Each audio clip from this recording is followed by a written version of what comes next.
How's it going, guys? It's the John Love Fox here. It's my channel where I talk about anime, video games, cartoons, most notably Sonic and Ninja Turtles. And today, I'm going to be talking about some Black Panther. So, I know I promised that I was going to stream 18 minutes ago at exactly 8 o'clock Eastern Standard Time. And here it is, 8:18, about to be 8:19, and I'm streaming. Yeah, you know me. I'm a little bit of a perfectionist. Well, apparently not. What's the word? um, as far as my attendance goes, you know, yeah, I'm not really good at that sometimes. Um, but hey, I promised I was going to shoot tonight, and yeah, it wasn't no April Fool's joke or anything like that because I put it on April 1st. I don't do April Fool jokes like that.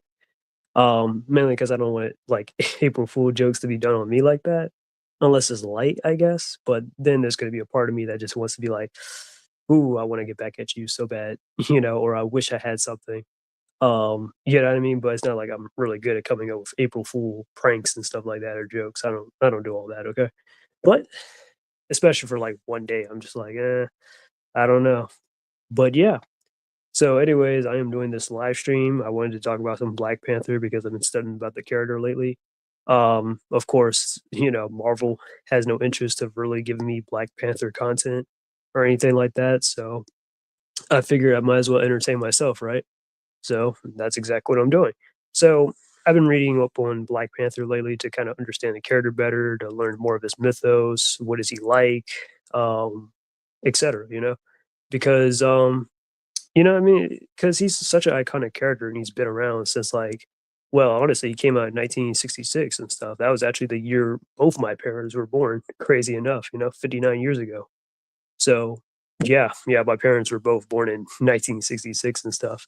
The same year the Black Panther had came out. So, yeah.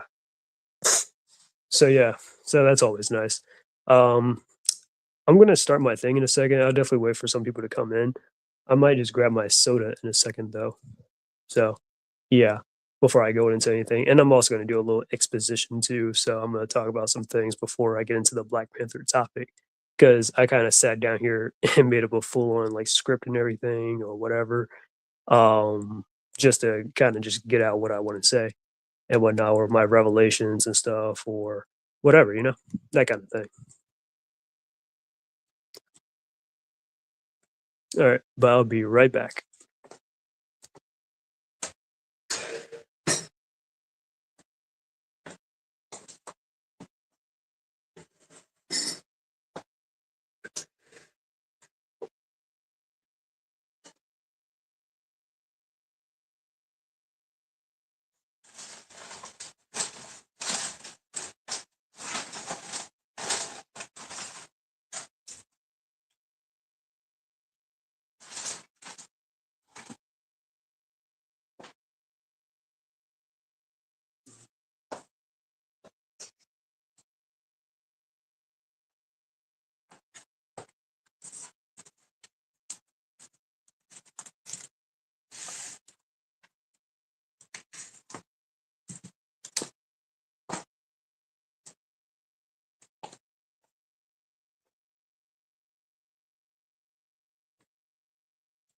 How's it going? What's going on, Ashes, dude?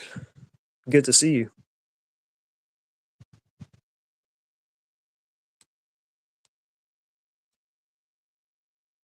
Hope you're having a good Friday today. Yep. Mine's is going all right so far. Had to work earlier and all that stuff, but hey, at least I got off around like 12. I worked at like got up, worked at like 7, then got off at like 12. At what is it, at noon or whatever? Yeah. So not too bad, but pretty much working throughout this whole week. Pretty much. Um, yeah, yeah, all 5 days apparently. At Dunkin' Donuts and stuff. I was supposed to be working from like 5 to 8 on Monday and Tuesday. I know I'm about to go into my whole work tangent right now, but I was working from like Monday and Tuesday and stuff from like 5 p.m. to 8 p.m. because I told my boss that I was gonna have this class and stuff that was supposed to be like kind of about me teaching, like about, well, not me teaching, but me learning IT because my family kinda wanted me to get into that, and I was like, "Well," because they know I'm so good at, like, technology and computers and stuff. I think I'm okay, but I can definitely do better though, for sure.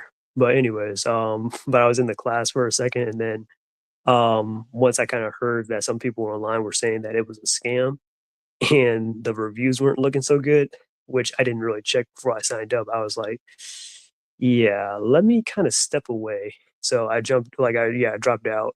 Literally on the second week, I had like two classes though. Um, Dropped out, and then I just figured out that I could probably just get the certification and stuff that I necessarily need on my own. I don't need to take a class, so all I can do is just study up on my own fruition and just just take the stuff like the exam or whatever, and bam, I get the certification. So I'm not in debt and none of that stuff or whatever. So I guess it all works out, but we'll see how that works out in the long run. But yeah, and then Wednesday, Thursday, and Friday, oof, I was always dog tired because I had to get up early, like in the morning and stuff, like around probably like at least an hour before I'm supposed to go to work or something like that. So I had to get up, which I don't have a problem with me getting up early per se, but when you had to go to work and drive from like to like, which I mean my job's not far away. It's like 15 minutes away, but it's like I had to get up at like 7, before 7 in the morning, and I had to be there by like 7 on Wednesday, and then Thursday, I mean, that was manageable because that was 8 o'clock, and then today at 7, and then I got work from like 7 to like 3 o'clock on Wednesday, 2 o'clock yesterday, and today I had to work to 12. So at least I got off light today. So yeah. Although I stayed an extra hour because or at least 46 minutes because my boss, she had to run to the bank and she asked me to stay a little bit. And I was like, well, money is money. Oh wait. It's Saturday morning. For me, pretty much just woke up. Nice. Woke up just in time for the stream. Yep. Because you're over there in Russia, right? So yeah, obviously they're like 12 hours ahead of us if I'm not mistaken, or something like that. So a whole different time zone. But yeah, yep. But what else was I gonna say? Something about Russia, time zone. Yeah, yeah. But yeah, speaking about Saturday, I mean, tomorrow I'm about to go to the gym. And I also had to go to the gym today too, and all that stuff because I want to work out a little bit more to kind of build up some muscle because I'm a little skinny. I'm a skinny dude, but I gotta gain some more weight and all that stuff.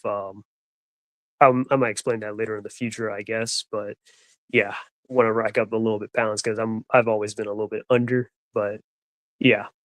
So that's just how it is. And it feels good to be strong too. But yeah, but I'm working out with a personal coach and stuff. So yeah, she's pretty nice. I had one, yeah, I actually switched coaches and stuff, which is weird. Um, it's a long story, but I'll talk about it another time.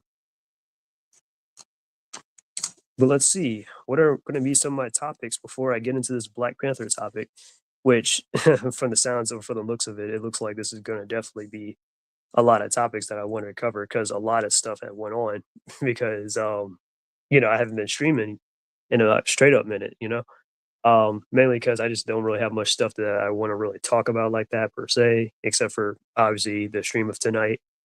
So yeah, yeah.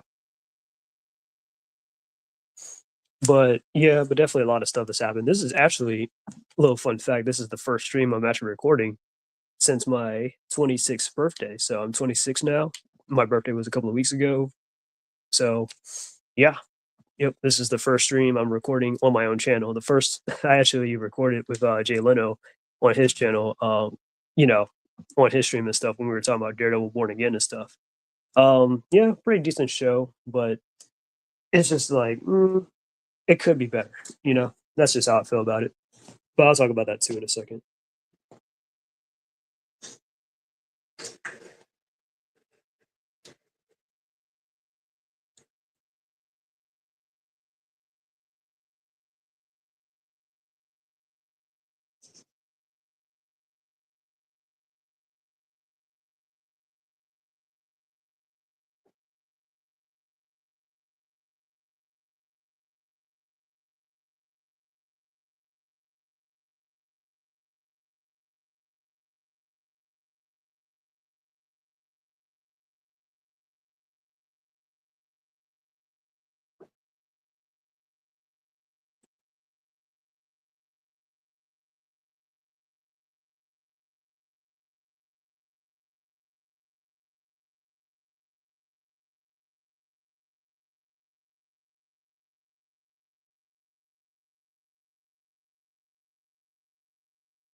So let's talk about some of the the pre Exodus stuff or whatever.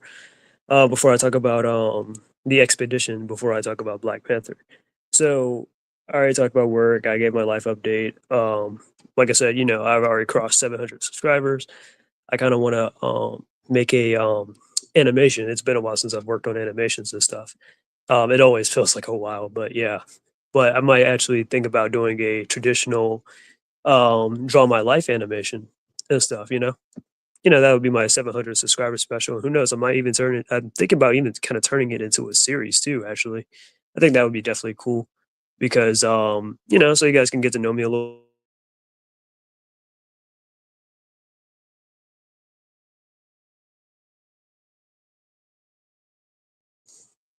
But yeah, so let's see, Daredevil Born Again. Pretty decent show so far. I think that it's definitely good acting though, but I kind of want to see Matt Murdock be Daredevil because just more of him just being Matt Murdock and lowering. And it has a lot of good acting moments, but just not a lot of like, you know what I mean? And I'm not saying that I gotta be entertained constantly by action 24/7 and not care about the story. No, I do care about the story, but it's just like, you know, like there could be more. I just wanted to feel like a live action comic book type series, which is this is what it's supposed to be, not a lawyer show with dramatic superhero stuff as an undertone. But that's just how it is. But who knows? Maybe if I feel like talking more about it, I guess, yeah. But yeah, but yeah, it shouldn't really.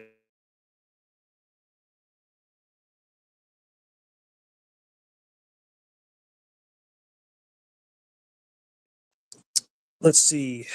So, fortunately, we had the passings of George Foreman and stuff. Former two-time heavyweight champion and stuff. I remember how on this channel actually, I was actually doing a drawing last year of George Foreman and Muhammad Ali and stuff. It was for Black History Month and stuff because 2 years ago I was like, well, I kind of want to change up my taste in movies and stuff like that from just always watching like superhero or fictional type stuff. Well, fictional stuff ain't too bad because it's movies, but you know what I mean? Like I wanted to switch up my like, just I guess my thing in like watching movies and stuff. So then, I was checking out like this movie that was coming out called George Foreman.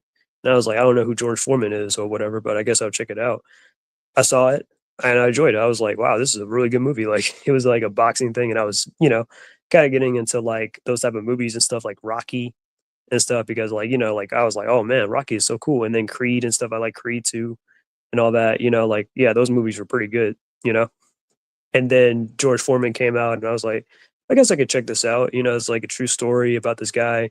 And I find out more about George Foreman from this movie and stuff, and it started off like, oh, okay. It's this guy kind of similar to like Mike Tyson, where he kind of had a rough like background and stuff a little bit. He came from poverty and stuff. And then he got into boxing. Um, then I really feel like midway through the movie, it kinda turned completely into, like, a straight up Christian kind of, movie and stuff, funny enough. I was like, "Huh, this feels like a completely different movie with all this Christian." I mean, not to say I have a problem with that because, like, a man having, like, beliefs and faith and all that stuff is always a very strong kinda thing, you know? But that's what it felt like, and then, it got back to the boxing stuff, and I was like, "Oh, okay. This is pretty cool," and all that. So, yeah. So, it was definitely cool, and then, George Foreman, like I said, he was alive that during that time and stuff, so, yeah. So, yeah, yeah, yeah, and then, unfortunately, he passed away this year not too long ago. And then Val Kilmer, he passed away a couple of days ago too. I was like, "Damn, that was a surprise," and just completely I know I was like, "Val Kilmer just passed away?" You know? 'Cause, I mean, of course, I know Val Kilmer because 'cause I've seen Batman Forever, or I've watched all the Batman movies and stuff, of course, saw the Batman, the 1989 one, even the '66 Batman, like, I used to watch the Adam West show, like, the run up like, what is it called? Reruns and stuff of, like, the Adam West show playing on certain channels and networks and stuff when I was little. My family back, because my family was born, like, my mom, she was born in, like, the late '60s, my nana was born, like, in the late '40s, about early '50s and stuff. She was born in 1949, basically, and my aunt, she was born in, like, the early '70s, so they kinda grew up watching the Adam West show, and then, I would like, when I was, like, born and stuff, I saw, like, reruns of it, as a kid growing up because, I mean, Come on, I like Batman. So yeah, and then my mom even had like the 1966 Batman movie and stuff with Adam West and Burt Ward and all that, you know. So yeah, yeah, good times. And then of course, you know, I saw the Tim Burton stuff like the Batman and Batman Returns. And then, you know, later on Batman Forever came out and Batman and Robin and all that. And Batman Forever, honestly, I'm not gonna lie, compared to the again the Tim Burton movies and stuff, I actually like, and this isn't me just saying this because Val Kilmer just passed away, but Batman Forever actually was my second favorite Batman movie from that series and stuff. You know, I actually did like Batman Forever, and I used to watch it a lot more than Batman Returns and Batman Robin. I mean, yeah, and Batman and Robin and stuff. You know, it was just a cool movie. It was like Val Kilmer; he was a good Batman or a good Bruce Wayne and all that stuff, and a very underrated Batman Bruce Wayne. So yeah, yeah, it's crazy. But yeah, and I know a lot of people really give that movie a lot of crap, but I enjoyed it. It was a really cool movie and stuff. Yeah, it was a little goofy and stuff. You got Jim Carrey, Riddler and stuff, and Tommy Lee Jones is Two Face and stuff. But I thought they were kind of cool though. Yeah, I mean, like they were funny and good villains. So yeah, and I loved Chris O'Donnell, like him being Robin and stuff. Like the costume was on point, everything. So yeah, yeah, so, I mean, they definitely got those costumes down back in that, during that era. Even in Batman and Robin, like, I mean, they all kinda just had, like yeah, but still, I mean, even, like, the villains and stuff, like Mr. Freeze, he looked sorta okay, it was just kinda weird that he's played by Arnold Schwarzenegger because he was a big star. Poison Ivy, she was good, you know, a little over dramatic, but she was still good. Bane, he looked great. It's just that, you know, they downplayed Bane's intelligence and made him kind of a dumb meathead, but I don't know. I mean, you can't have like yeah, since Bane was big at the time too, they were like, all right, well, we're gonna go in on Mr. Freeze because people like him from Batman the Animated Series. We're just gonna throw in Poison Ivy, and we're gonna throw in Bane because Bane is like, you know, he is hard at the time during the '90s and stuff like that, etc. So yeah, yeah. So Batman Forever. I mean, well, that was Batman and Robin, my bad. But Batman Forever, though, like I said, I enjoyed it too. So yeah, and Riddler and Two Face actually were some of my favorite villains from back in the day too. Apart from like Joker or Bane and stuff like that. But yeah, but yep. And then of course that Minecraft movie just came out, um, which to my surprise, I was like, oh, it finally came out. That's interesting, I guess. Like I just was like, oh, now it's out. Like the one with Jack Black and stuff, and he's Jack Black is looking kind of like a bum with the overgrown beard and stuff, and just overweight. And I'm just like, wow, wow. You guys chose Jack Black as Steve. Okay, I'm not into Minecraft like that, and I don't really know the characters and the lore. You know what kind of stuff I'm into. I'm more into like platformers, beat 'em ups, fighting games, that kind of thing. I'm more into those type of games. Obviously, I'm a Sonic fan, so duh, of course I'm into platformers or Street Fighter, Devil May Cry, hack and slash type of stuff. I mean, yeah, yep. But yep. So, anyways, so it was kind of weird with that. I was like, oh, I mean, we all know it's gonna be bad, so I'm like, yeah. So I'm not gonna bother watching it anyways. Like, trust me, no, I'm good. I mean, you saw what they did with Borderlands, and then of course the new Superman trailer just came out the other day, or not even a trailer, but it was a clip, a sneak peek or whatever, or an extension of like that scene where Superman's all beat up and stuff, and like Crypto comes to like save him and all that, and I got my problems. I'm just like, and I'm not a huge diehard Superman fan, by the way. I mean, I do like Superman as a character, and of course, I grew up with the character, you know. And fun fact, like Superman was actually like the first ever like character I've ever dressed up as for Halloween. Like when I was like a little baby and stuff. I actually my family dressed me up as like wearing the Superman thing, and they got a picture of me with it. I was like, wait, that was my first Halloween costume. But yeah, I didn't even know who Superman was as a character then. Which Bane is better in your opinion from Nolan's trilogy or the Arkham games? Arkham games easily. I'm sorry. I know a lot of people love the Dark Knight trilogy and stuff. And now that I'm older and I'm starting to kind of get more into the like comics and stuff or see the cracks and the layers and stuff inside some of the stuff, I'm like, yeah, I see the problem now. or after I read Nightfall and stuff, like the actual story where Bane was introduced, compared to Dark Knight Rises, I was like, "Oh god, they fumbled the ball so badly on Bane, it's not even funny." Like, they race swap Bane.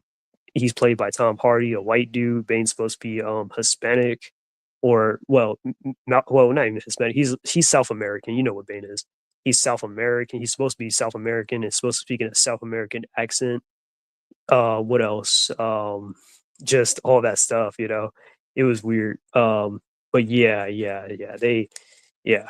Even the look and everything, I'm just like, nah, man. Bane is supposed to be like a big ass like wrestler type dude, and all that stuff. But yeah, but the Arkham games, they did Bane justice. Arkham Origins, he was definitely very cunning and very threatening. I liked his design probably better in the first Batman Arkham game. Where yeah, and especially that animation with that game over and stuff. He's like, "I have broken you again, Batman," and he's like breaks him over his knee, like over his knee and everything. That shit is hilarious. But yeah. But definitely Arkham for sure.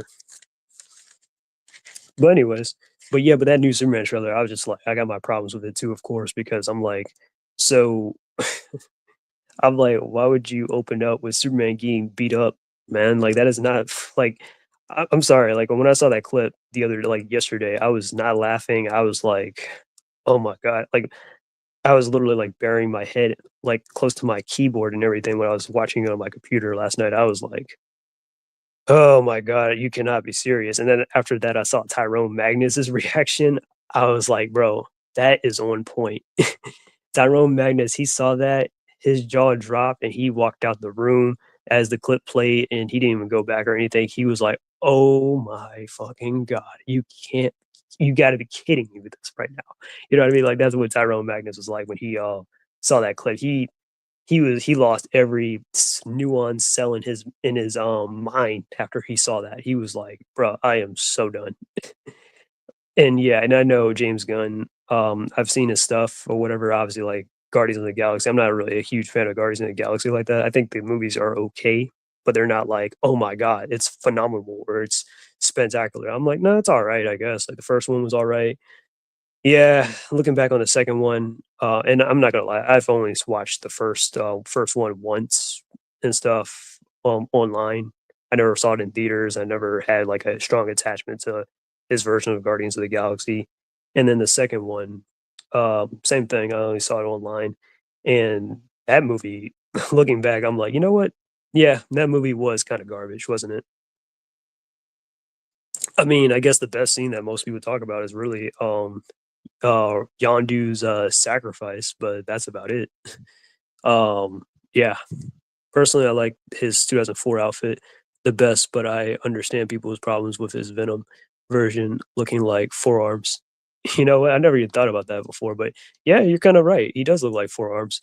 Um, I was wondering why he always turned red, but yeah, yeah, the 2004, Batman series honestly has, if not, and this probably isn't even just exclusive to just comic books, but probably in general, they have, like, probably the best designs of the Batman characters, if I'm gonna be honest, or especially the villains, like, bro, Joker with that crazy hair and stuff, Riddler probably was my favorite design, like, I liked how Riddler had the long hair and that little beard and stuff that he had, and it has look. It was definitely a way of a better of a step up from Batman: The New Adventures, where in there, like Riddler was bald and wear like a skin tight suit and the hat and stuff. It was like, yeah, with the yeah, that was a lazy design. But his design though in the Batman with the 2004, oh my god, perfect. It was perfect, you know. I love that design a lot.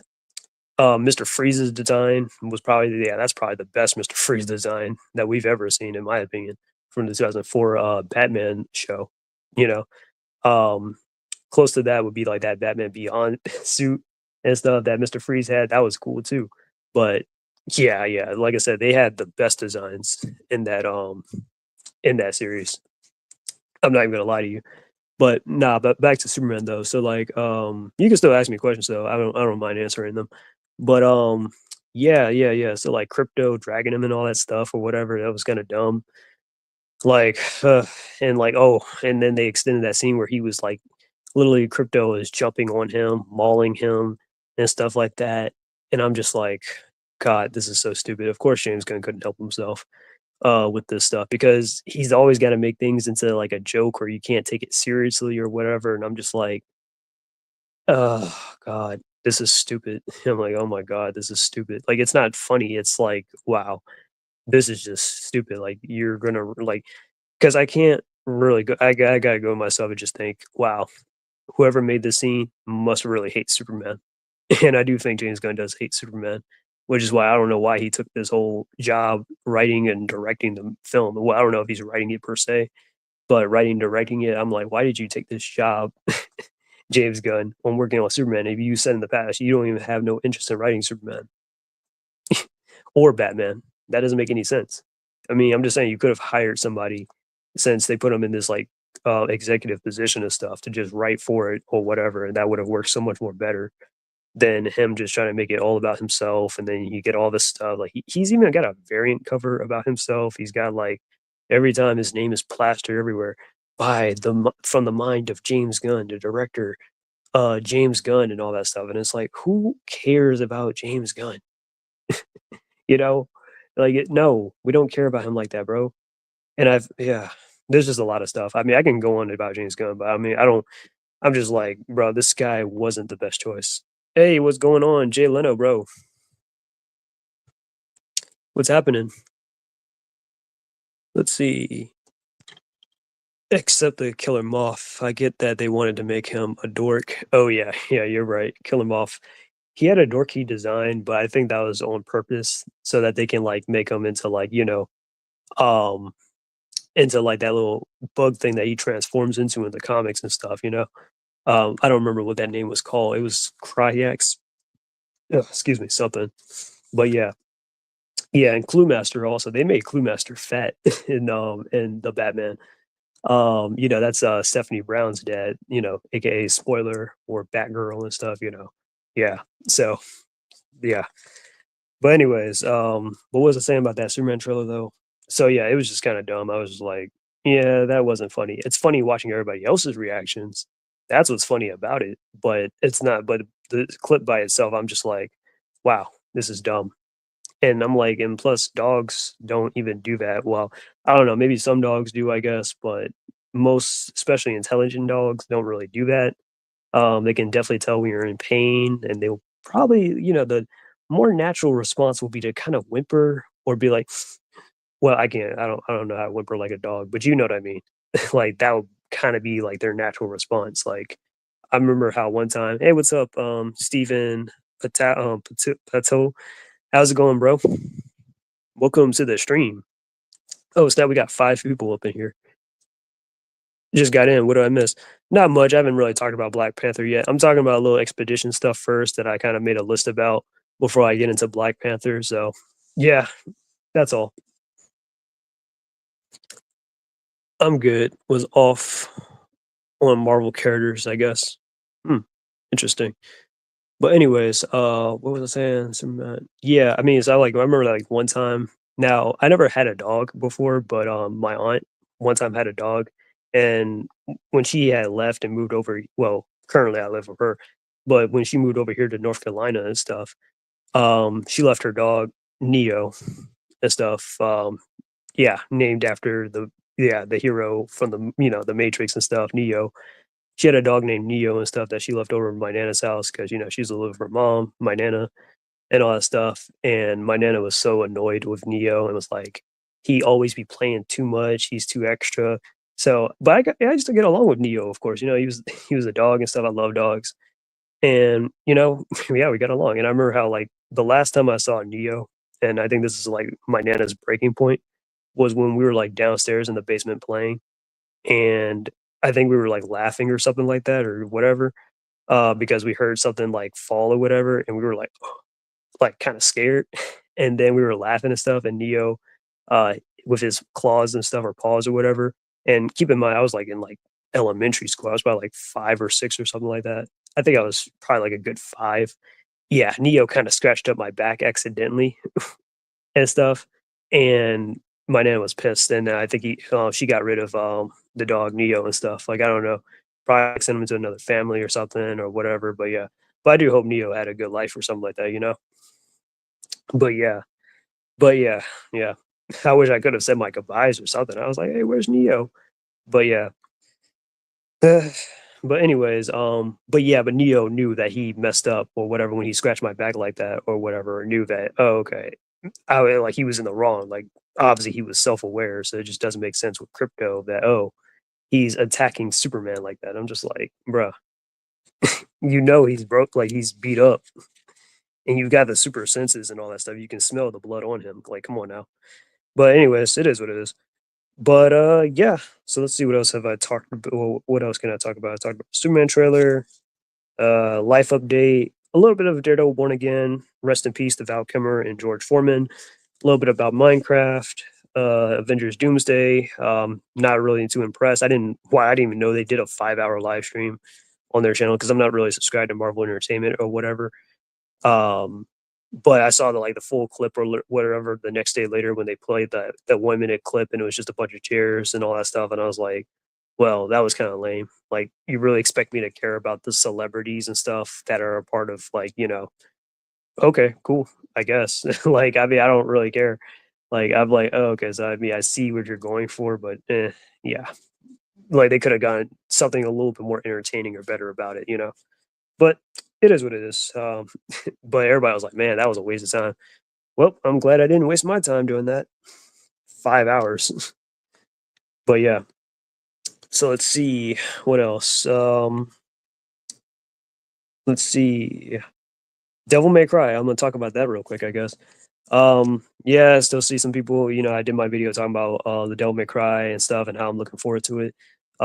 So far, I can't speak. It's an 8 episode series. I'm on episode 4, so I'm halfway through there, and so far so good.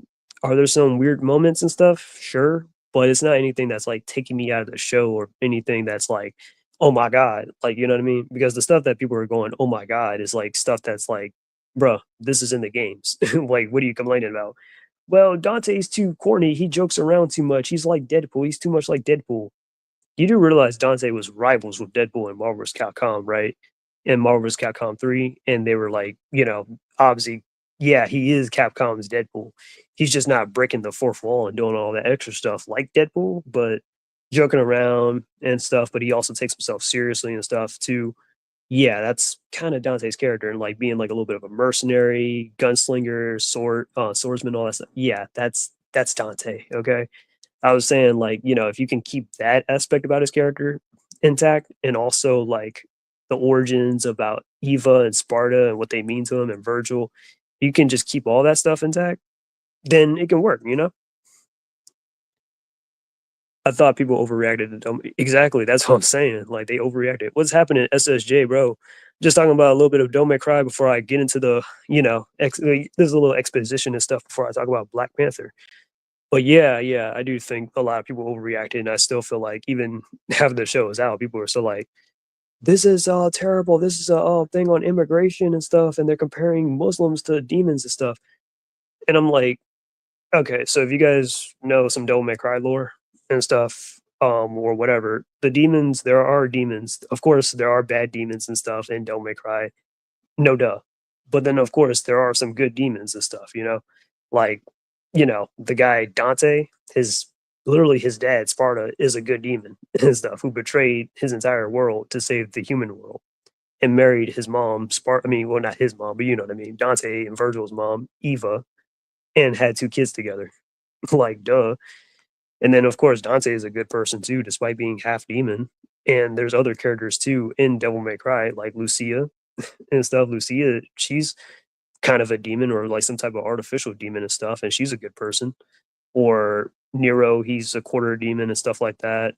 Um, in the Don't May Cry anime, Dante actually, well, I'll explain the story in a second. Let's see what this is about. Don't May Cry is a fantastic series. If you played the games, I mean, if you played the games, you can understand the hype. Exactly. Yeah, Jalen, you gotta play the games, bro. Like, if you like God of War and stuff like that, or like Bayonetta, yeah, you're definitely gonna love Devil May Cry. And like Devil May Cry and Bayonetta was, created by the same people and stuff too. So yeah. I never got that feeling that those people are saying. It just feels like it's ripped from the games. Just don't like Johnny Young Bosch voicing Dante. I mean, understandable. I don't like, like I said, it was weird at first for him to be voicing Dante and stuff, but I was like, well, I mean, he already voices Nero, who was like he's pretty much already a young Dante, anyways. I mean, Nero's different from Dante a little bit, but you get the point. You know what I mean? So I'm just like, yes, I'm not against it, but would I rather the other, like the original guy, Ruben Langdon voice Dante? Oh yeah, of course, I would rather him voicing Dante over Johnny Young Bosch. But I mean, Johnny Young Bosch, I was like, yeah, he can pull it off. Nah, like it. Well, haven't watched it yet, but didn't like the negative reacts from trailer. Exactly, like it's just a bunch of people complaining over nothing. Or like but yeah, but like I said, so one time in the original anime, um there was a story one time, like an episode, well, just a little small episode, where Dante was hired by like the mayor to like assassinate his daughter's boyfriend because he found out that he was a demon and stuff, and he didn't approve of him and all that stuff, and he's been trying to keep his daughter away from him and all that stuff. But you know, they're really in love with each other. So Dante investigates the guy to try and understand him better throughout the episode and all that stuff, and he finds out that he's actually a decent person and stuff. He's not a evil guy or whatever. Yeah, he's a demon, but you know, it's not like Dante's gonna go out of his way and just kill a good person. You know what I mean? Just because, you know, just over some money or whatever. I mean, don't get me wrong, Dante does, like, obviously this is his job, to hunt demons and stuff, but he's not gonna just do it that compromises his morals and stuff, you know?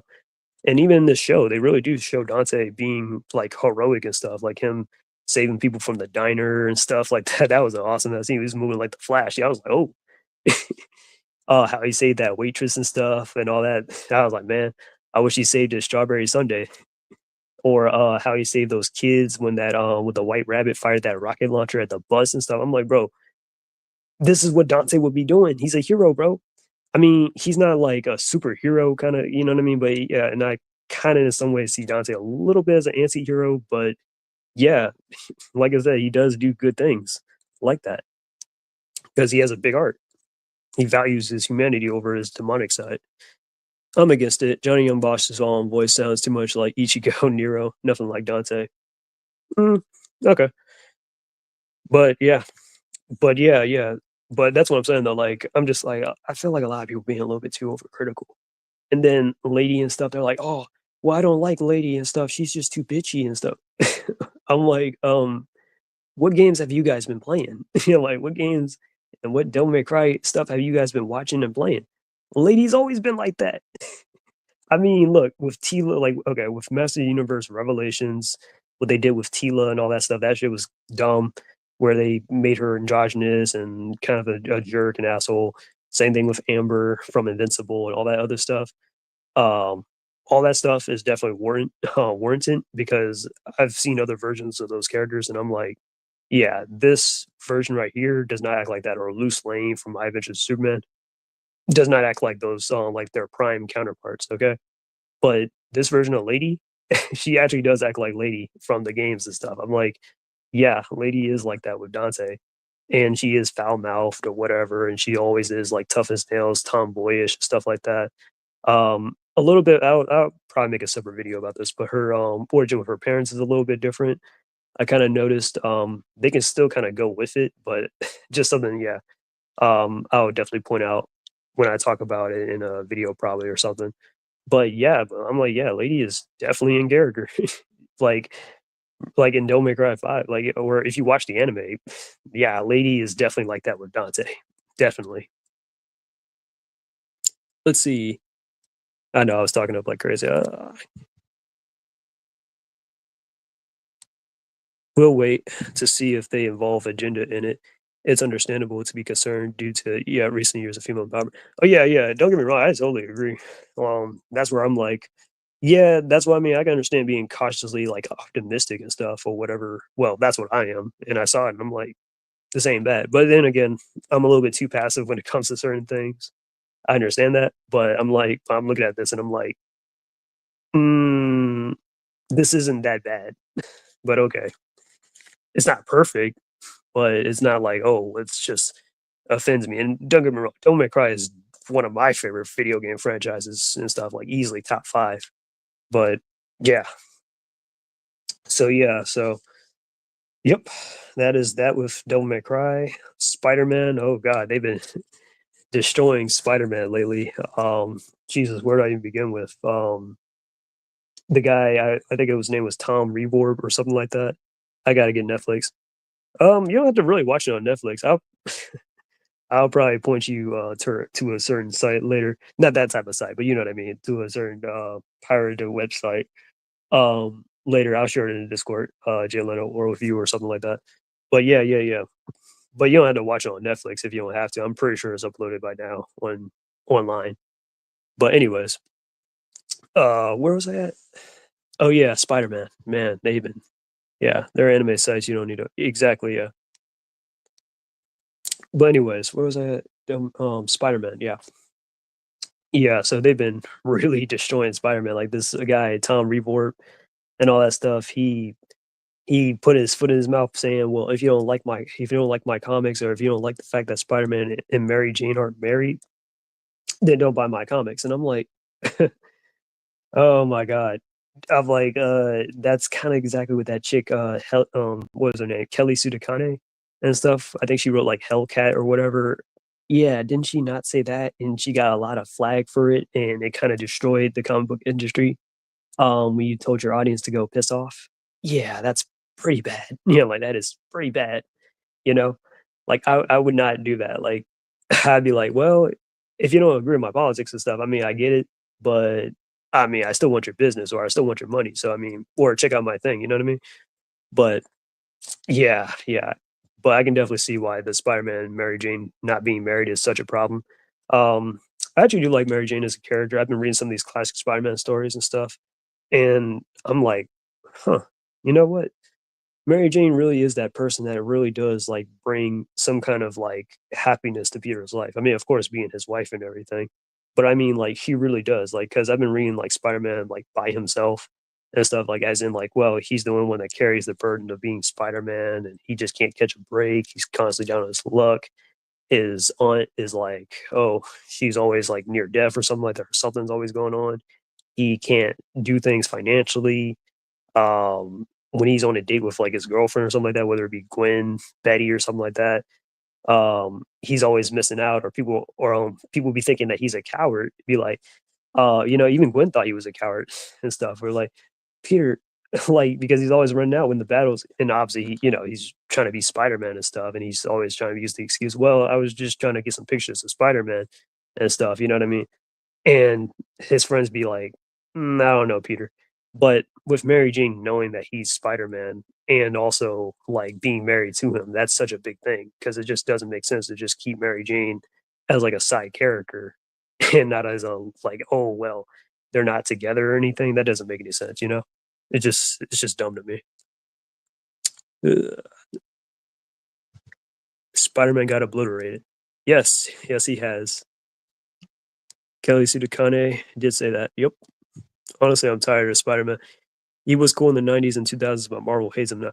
Yeah, yeah, it really does feel like they just hate Spider-Man at this point. I'm like we the fans love Spider-Man, but Marvel just hates Spider-Man, bro. They really would do anything to just keep this man down, bro. And it's just like, oh man, that hurts. That really hurts.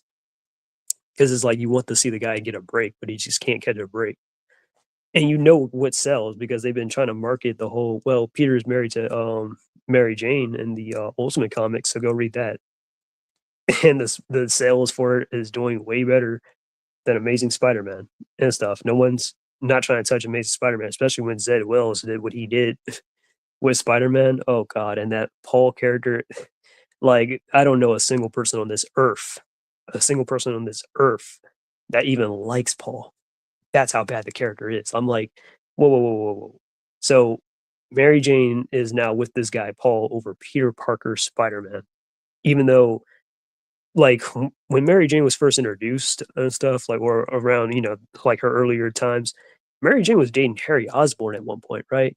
And this is when like Harry was kind of crashing out on drugs and stuff like that. But she was with Harry Osborn, Now, Harry don't look like a prize himself, but he's a rich dude. He's got a lot of money, okay? Mary Jane is with a guy like that, but she keeps flirting and she's more interested in Peter Parker than Harry to the point where Harry was jealous of Peter, his best friend and roommate. Bro, like yo, Harry he was like mad jealous about Peter about over Mary Jane, but Mary Jane, she just I don't know, something about Peter just kept attracting her to him. But now all of a sudden she's with this dude Paul, despite everything that Peter and Mary Jane has been through. Like that don't make any sense.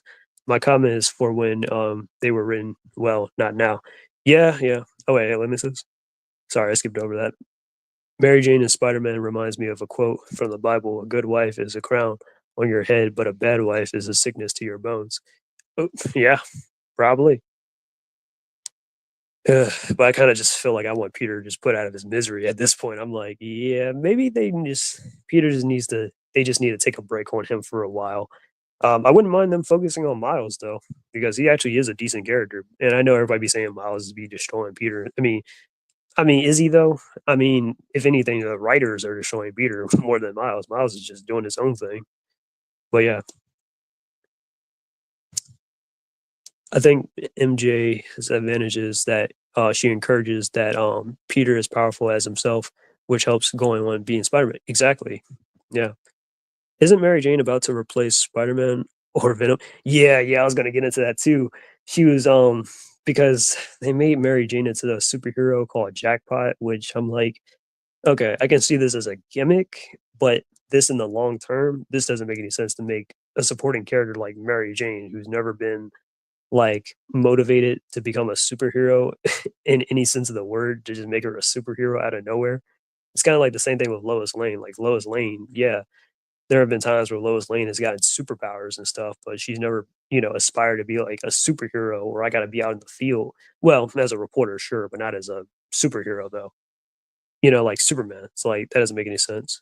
But yeah, yeah, they're trying to make Mary Jane into Venom, which a lot of people are also pissed off about because why are you having Mary Jane become Venom and stuff when Venom like when Venom first appeared, okay, we all know Venom, like Eddie Brock, hated Peter Parker, okay? And this is back in like what, the 80s and 90s and stuff. Like I think, yeah, the late 80s when Venom first came in.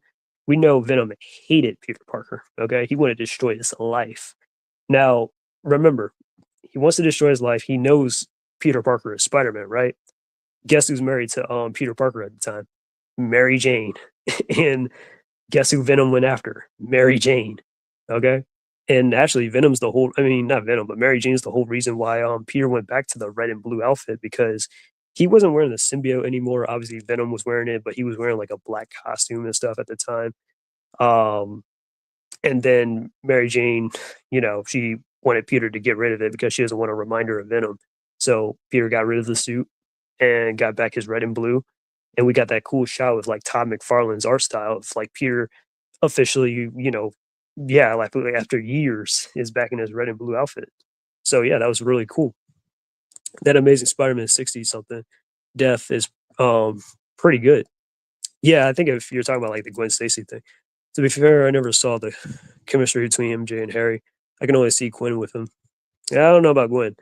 I mean, Gwen's okay, but yeah, Miles isn't that interesting to me. Yeah, I mean, Miles is okay, but he's not like that bad. But yeah, but I mean, I might read into his stories later though. Spider Gwen is underhated. Good character design really saved her. Yeah, yeah, I'm tired of Spider Gwen. Honestly, I'm like, honestly, I want them to replace Spider Gwen for Black Cat. That's just my personal opinion.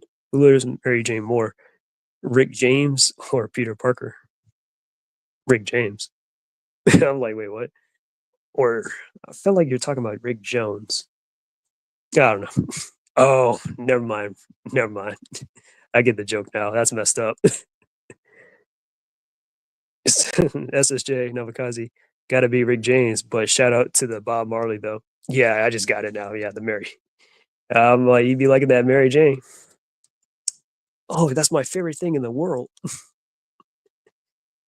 Love Jonah, you're stupid. I know, I just got it. I just got it. I was like, Mary Jane, what? I was like, what, Rick Jones? But no, no, Rick James. Yeah, I get it. That's messed up, bro. But yeah, I'm just like, God, and Spider-Man is the flagship character. Like the man can literally sell money by himself, and you guys are destroying him. Why? Or pissing off the fans for what? Like this is stupid. I would. Oh my God. Like imagine. Like I mean, DC does it a little bit to Batman, but God, Marvel just takes it to another low with Spider-Man and the X-Men too. I'm just like, oh God, how do you guys fumble the bag when you got Spider-Man and X-Men in your corner? I just don't get it. So yeah. So anyways, but that's all about I can say about Spider-Man. I'm about to get to the Black Panther stuff in a second. So yeah, apparently they canceled Night Watcher, the Jenica stuff, after issue 7.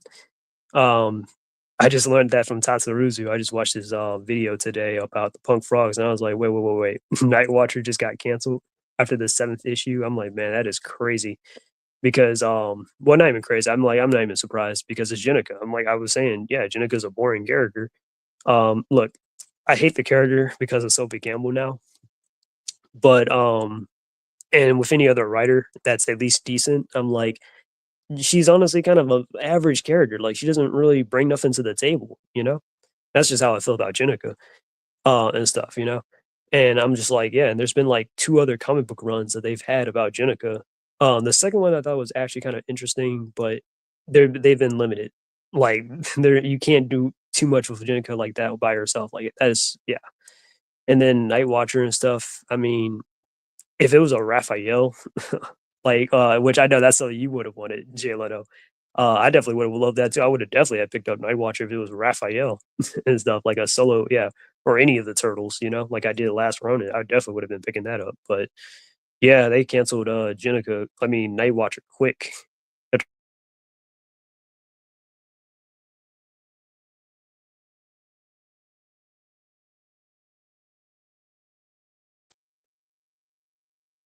How do you think Jenica can be improved or be reintroduced?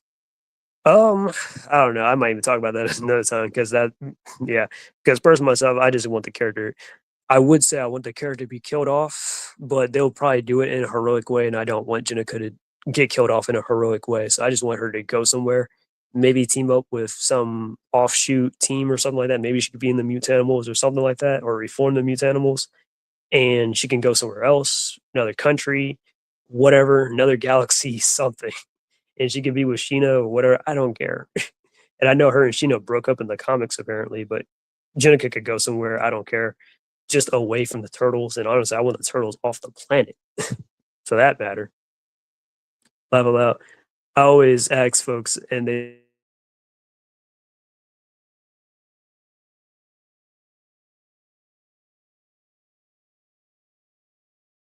Mary Jane and stuff. Yeah, I guess Rick James got it. I mean, yeah, when he could be yeah on Valentine's Day, nonetheless. But okay, yeah, I'd be like, bruh, who thought it was a good idea to write that? But anyways, so that's the stuff with Spider-Man, Avengers Doomsday, the Superman trailer, the Devil May Cry stuff, the canceled Night Watcher comic series, Dragon Ball Daima. This is I'm not even going to talk about Dragon Ball Daima here, but I will talk about that I've been well, I've obviously finished up watching Dragon Ball Daima a couple of weeks ago. I actually made a video last week about Dragon Ball Daima, but it is 8 hour long. And you know how my videos go where I like to put footage in the background and stuff? Well, I want to put some footage of like Zenless Zone Zero or something like that. If I put Marvel vs. Capcom, I'm going to need a lot of clips and a lot of time. So I figured, you know what? It's going to be Zenless Zone Zero that can definitely make up for it, like the Legends of Korra thing. That's what I can do. But but yeah, and I'm going to need a lot of screenshots for Dragon Ball Daima too. So yeah, I mean, just just to get some of my points across. So let's just say the audio is done. The audio is definitely done for my Dragon Ball Daima video that's coming out. But I just need to get the videos, like clips for it, and I need to get the screenshots, put them all together, and just make the video. And there you go. They had something with Jenica. Do you think we'll see Lita again? Um, hopefully. Who knows? Like I said, I mean, they turned Lita back to a human, which I don't know what was the point of that, but yeah, I haven't really seen Lita honestly since like issue 150, so who knows? Daima is shit. Yeah, I'm not gonna be against it. I don't hate Daima. I will say this. I just think it's kind of like it's all right, but it's not really good either. Like, don't get me wrong. I don't agree. Like, I don't. I'm not gonna disagree with the criticism for it. I'm not. I'm like nah, or the bashing for it. I'm not like. I mean, I might be defensive on like Don't Make Cry, this Netflix thing, but Dragon Ball Daima, nah. I'm not gonna defend it. I'm gonna throw it under the bus. I don't hate it, but I'm just like, yeah, it's kind of mid. It's all right, I guess, but it's not. Yeah, yeah. Speaking about Dragon Ball Z, hang on.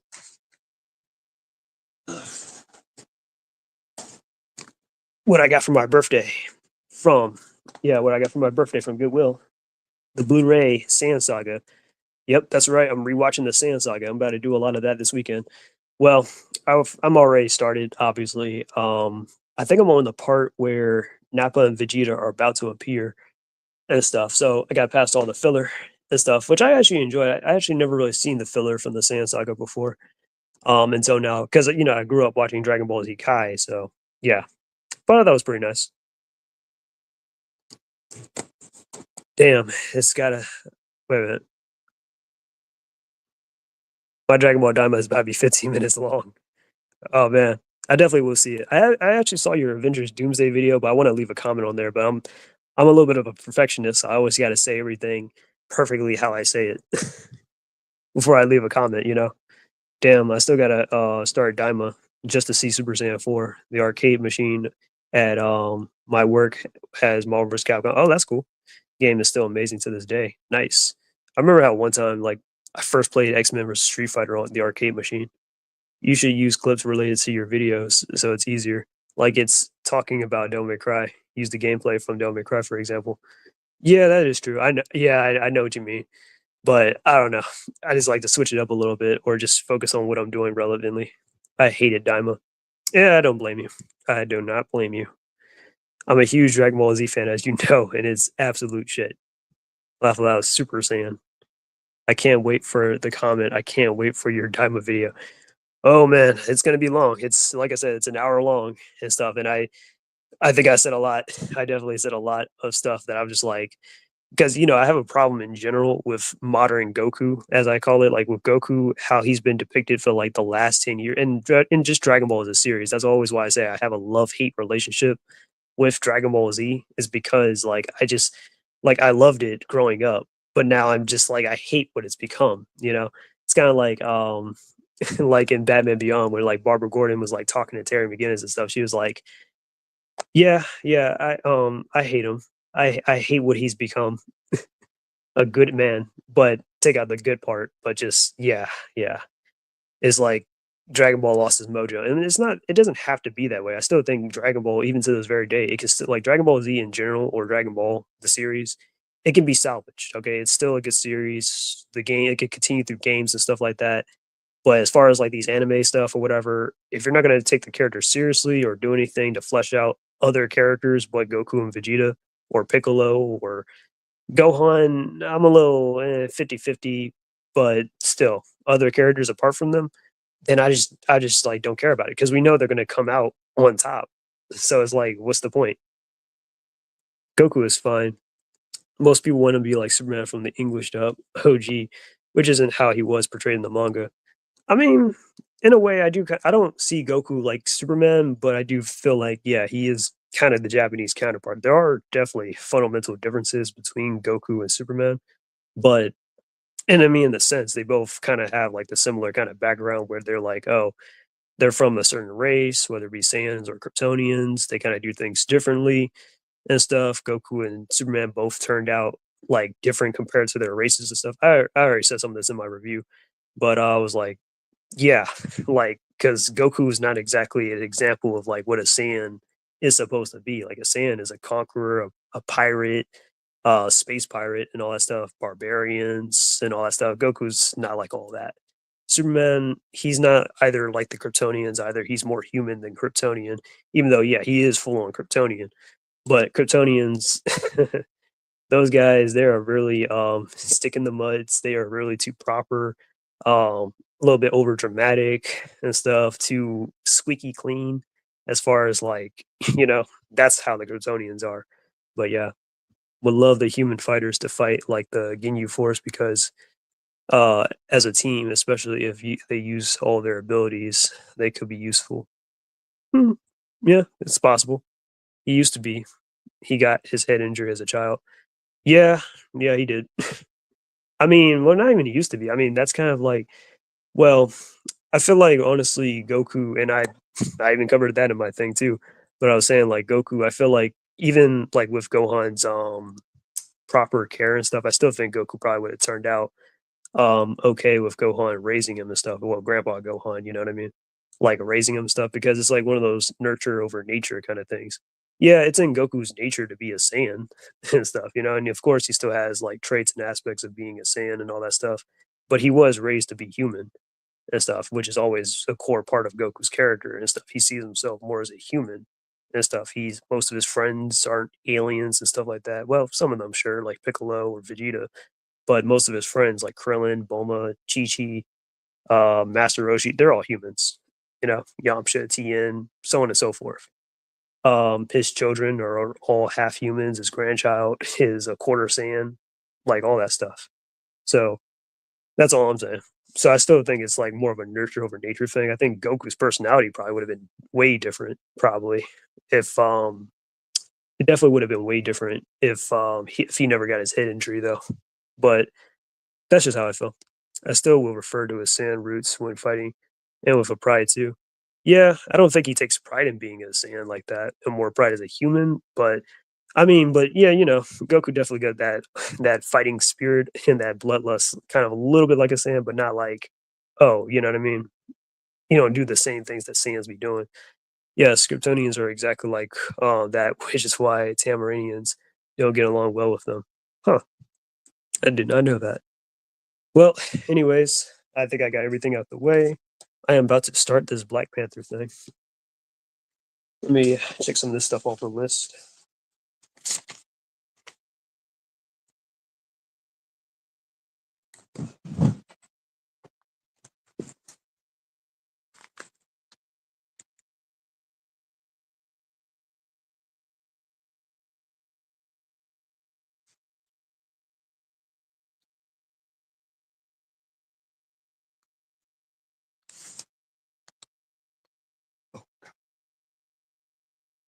Whoops, I checked out some of the wrong stuff. Well, that's what I get for not reading. All right.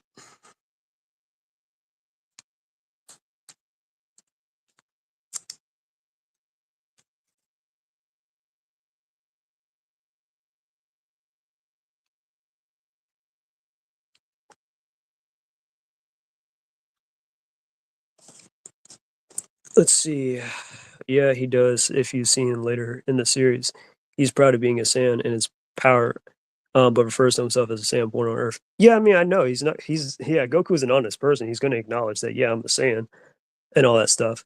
But he's not like the Saiyans, as in like what they do. Because I mean, okay, with the exception of the main characters, because we know that they're all outliers. They're not. They're Saiyans, but they're not. They don't do exactly what Saiyans normally be doing and stuff. Which is, we know the Saiyans are known for pirating, destroying planets, killing innocent people for their own self gain, fighting strong opponents, which that's the aspect that Goku has. But yeah, but he has the morality though. That's why Goku was able to reach Super Saiyan. That was why like other Saiyans couldn't really reach that ability or reach Super Saiyan and stuff because they never had that kind of like that type of intense emotions for like other people and stuff like that, or that kind of compassion, which Goku has, you know. But yeah, didn't Vegeta call himself that in GT or something like that?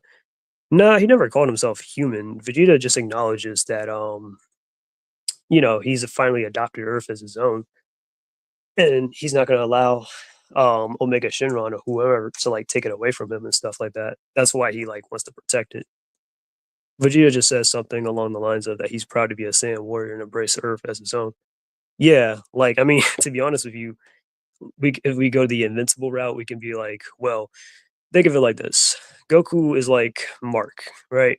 At some point, Mark's going to acknowledge that, yeah, he is half Viltrumite and will have to accept that side of himself, kinda like how Goku's accepted himself as being a Saiyan, but he was raised on Earth and stuff, you know? And, with Vegeta and stuff, Vegeta and is more like Omni-Man, where, yeah, Omni-Man, just like Vegeta, they've done some terrible things, genocide and stuff, and that was just how that was their upbringing and stuff like that. But when they came to Earth, started a family, and got a little, softer and stuff, they're like, "You know what? I'm gonna protect, the Earth and my family with every fiber of my being." So, yeah, and I'm not saying like, "Oh, well, it's cliche or it's not original." I mean, it's still a pretty heavy, like, subject, though. One thing about Dragon Ball Z movies is that it emphasizes how different Goku was to the other Saiyans, especially in Broly. And yeah, yeah, definitely that too. In Dragon Ball Super Broly, they inverted it so that Broly is now an exception. Yeah, I didn't mind Dragon Ball Super Broly, but to be honest with you, um, if I were to probably retool that, I would have probably just made Dragon Ball Super Broly probably from like Universe 6 or something.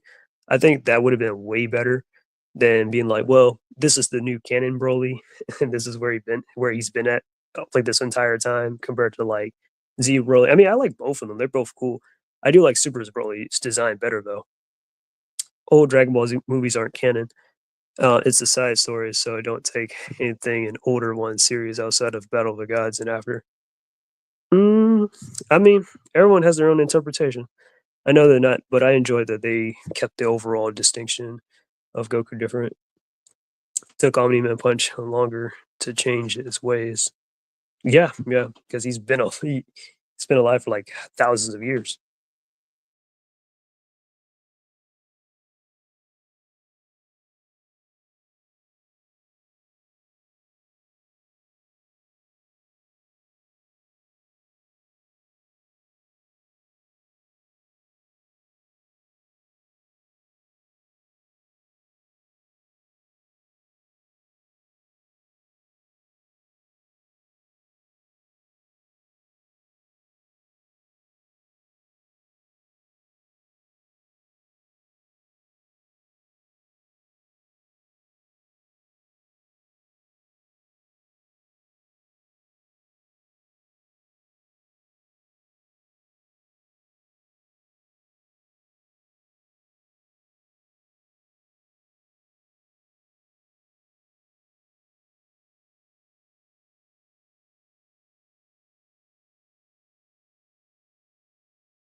Sorry about that. I had to mute myself. All right, I am back. Yeah, sorry about that. One of my family members came down, and I was like, "Ugh, I really don't want to talk, and it sounds weird and stuff while she's down here." But anyways, uh, yeah, I know I saw some of these comments. Took Omni-Man much longer to change. Yeah, like I said, because he's like what 10,000 years old, so I know he's going to be more stuck in his ways compared to like Vegeta. So yeah, nah, see, Broly's design's better. I mean, I agree to disagree. I mean, they're both great, but I mean, I like that sand armor on Broly a little bit more better though, and his characterization. That's just how I feel. Cal was fine, but it was would have been funnier if she was Yandere as well. True. I know. I'm sorry. I'm about to get into it. I was just about to get into it, and then she comes down. I know reboots are mostly treated with grain of salt, but I wonder how would Ben 10 return. Yeah, I don't know about Ben 10. I'm ready with what you got to say about Black Panther and thoughts on his future in the movies. Oh yeah, this is definitely gonna be a lot more than just movies, but yeah, yeah, character and super is better. Done, definitely see. Yeah, cool. All right, now you are back just in time for me to talk about the Black Panther. So these are some of my Black Panther.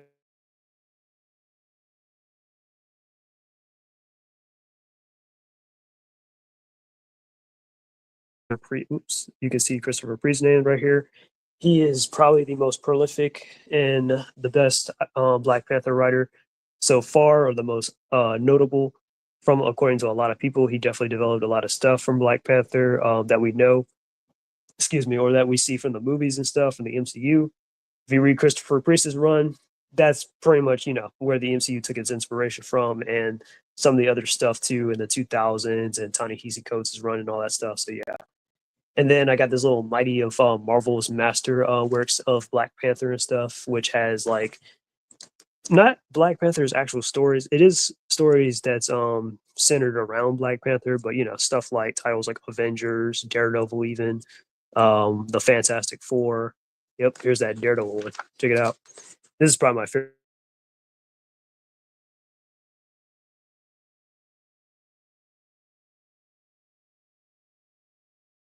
Black Panther is actually like a teacher at this point. Like at one point, he was a teacher named Luke Charles, and he had a student and all that stuff. I'm like, man, that'd be cool if you had like a teacher, like somebody you see every day, and turns out he's like the king of a like of an entire like nation and stuff. This is a little bit about Black Panther's like backstory a little bit. I mean, we already know his backstory, kind of like, but this kind of covers like Black Panther's like his like early like teenage years and stuff like that, and him like coming into young adulthood and all that stuff. Surprisingly enough, I just found out well, I not just now, but when I read this book, I found out that this isn't Hank Pym. This is obviously Clint Barton. I never knew Clint Barton actually became Giant Man at one point, but yeah, Hawkeye. So yeah, but anyways, just showing Black Panther's origins and all that stuff. But yeah, him against Doctor Doom, so on and so forth. Fantastic Four, Claw, etc. All right. And you can kind of see that I was going in this direction too with one of my shorts that I made when I was talking about how Black Panther's villains are definitely underutilized in the MCU. All right. Now let me tell you something about the Black Panther.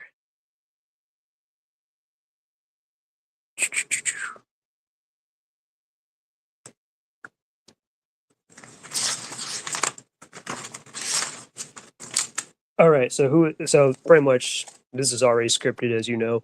There'll be a few add-ons. I mean, think of it as like an extended kind of video-ish kind of thing, but it's also going to be interactive too. So you know how it is. But anyways, Black Panther is the first Black Marvel superhero created by Stan Lee and Jack Kirby in 1966. He would later go on to be an Avenger and an ally of the Fantastic Four. T'Challa would go on to be one of the smartest humans in the Marvel Universe and one of the best hunters. T'Challa's costume is a tribal attire composed of vibranium, one of the strongest substances in the universe, essentially making him kind of bulletproof while wearing it and able to like absorb kinetic energy.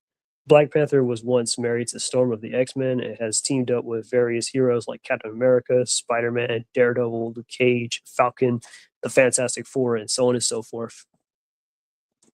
So that's pretty much who the Black Panther is, one of, Marvel's first black superheroes and stuff, or actually he is Marvel's first black superhero. And then second to that is Falcon, who is the first African American, superhero, and then Luke Cage and so on and so forth, Storm, etc.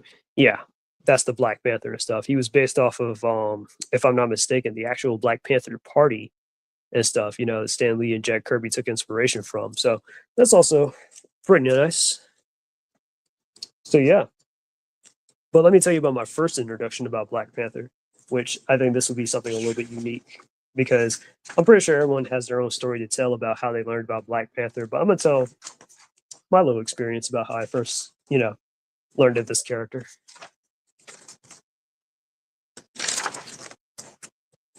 All right. So basically, my first introductions or my first impressions and all that stuff. So when I first saw Black Panther T'Challa in like action was actually Ultimate Avengers too. Now, in case you don't know, the Ultimate Avengers movies was kind of my first introductions to the Avengers in general into like that lineup. So of course I already knew of Captain America, the Hulk, Nick Fury, and Iron Man. I was kind of starting to kind of like know a little bit about Iron Man at the time because Iron Man the animated series and stuff. I think my first actual introduction to Iron Man was actually from the Incredible Hulk actually because remember Incredible Hulk had a cartoon and I actually have like this DVD and stuff where him and Iron Man crossed over. So I think that's my first actual um introduction to Iron Man and stuff. And then I seen Iron Man and other things, of course. This is before, the MCU and before, the Robert Downey Jr. stuff. And of course, I used to catch reruns of the old Iron Man cartoon and all that stuff. So yeah, good times. Good times. It definitely holds up to this very day. So yeah, yeah. But Black Widow, Giant Man, or Ant Man, Hank Pym, whichever one you want to call him, Giant Man, Ant Man, Yellow Jacket, Wasp too, whatever, Giant Man, you know, the Wasp and Thor. These were actually my introductions to those characters and stuff in this movie. So I had no clue who Thor, Black Widow, Giant Man, and Wasp were, because I was like, wait, who are they? Because if you guys remember, like, I mean, well, first off, I was born in like 1999, so like I grew up mostly in the 2000s and stuff. So before like that, you know what I mean? Like the Marvel animated cartoons kind of was like my a little bit of an introduction, but of course, X-Men, I knew X-Men, Spider-Man, Fantastic Four, but obviously they didn't have like Thor and all of them inside their shows like that, unless you had to like dig real deep or something like that. So yeah. So later on around like 2006, while I was still like in elementary school, um, I can't remember who I either convinced. It was probably I think it was my nana, but it was either my mom or my nana. And we were like at Walmart one day and like on a weekend and stuff. And I convinced them to like buy like the second movie for me because I already had the first movie on DVD. So I think like the next year later or something like that, the second movie came out. And I was like, Ultimate Avengers 11. So wait, they had 10 more of these movies that I don't know about. And then I'm like, oh, so 11's a Roman numeral, for 2. I mean, well, you know what I mean. It's yeah, okay, it stands for 2 because it feels like, oh, okay, you could just walk into the, well, after seeing the first one and all that, yeah, subtlety right there. But anyways, so, yeah, so I remember that on the cover, it was like, the Avengers, but, like, side by side, Captain America and the, like, like, directly in the front cover was the Black Panther and all that stuff, and I was, like, going to myself, like, "Why is Batman in the Marvel Universe?" You know? And, like, Black Panther's costume inside on the cover is completely different from, like, his costume in the actual movie, which is kinda what I was drawing, actually, but I'll finish that drawing later. I wanted to actually have it done by the stream, but like I said, I was busy.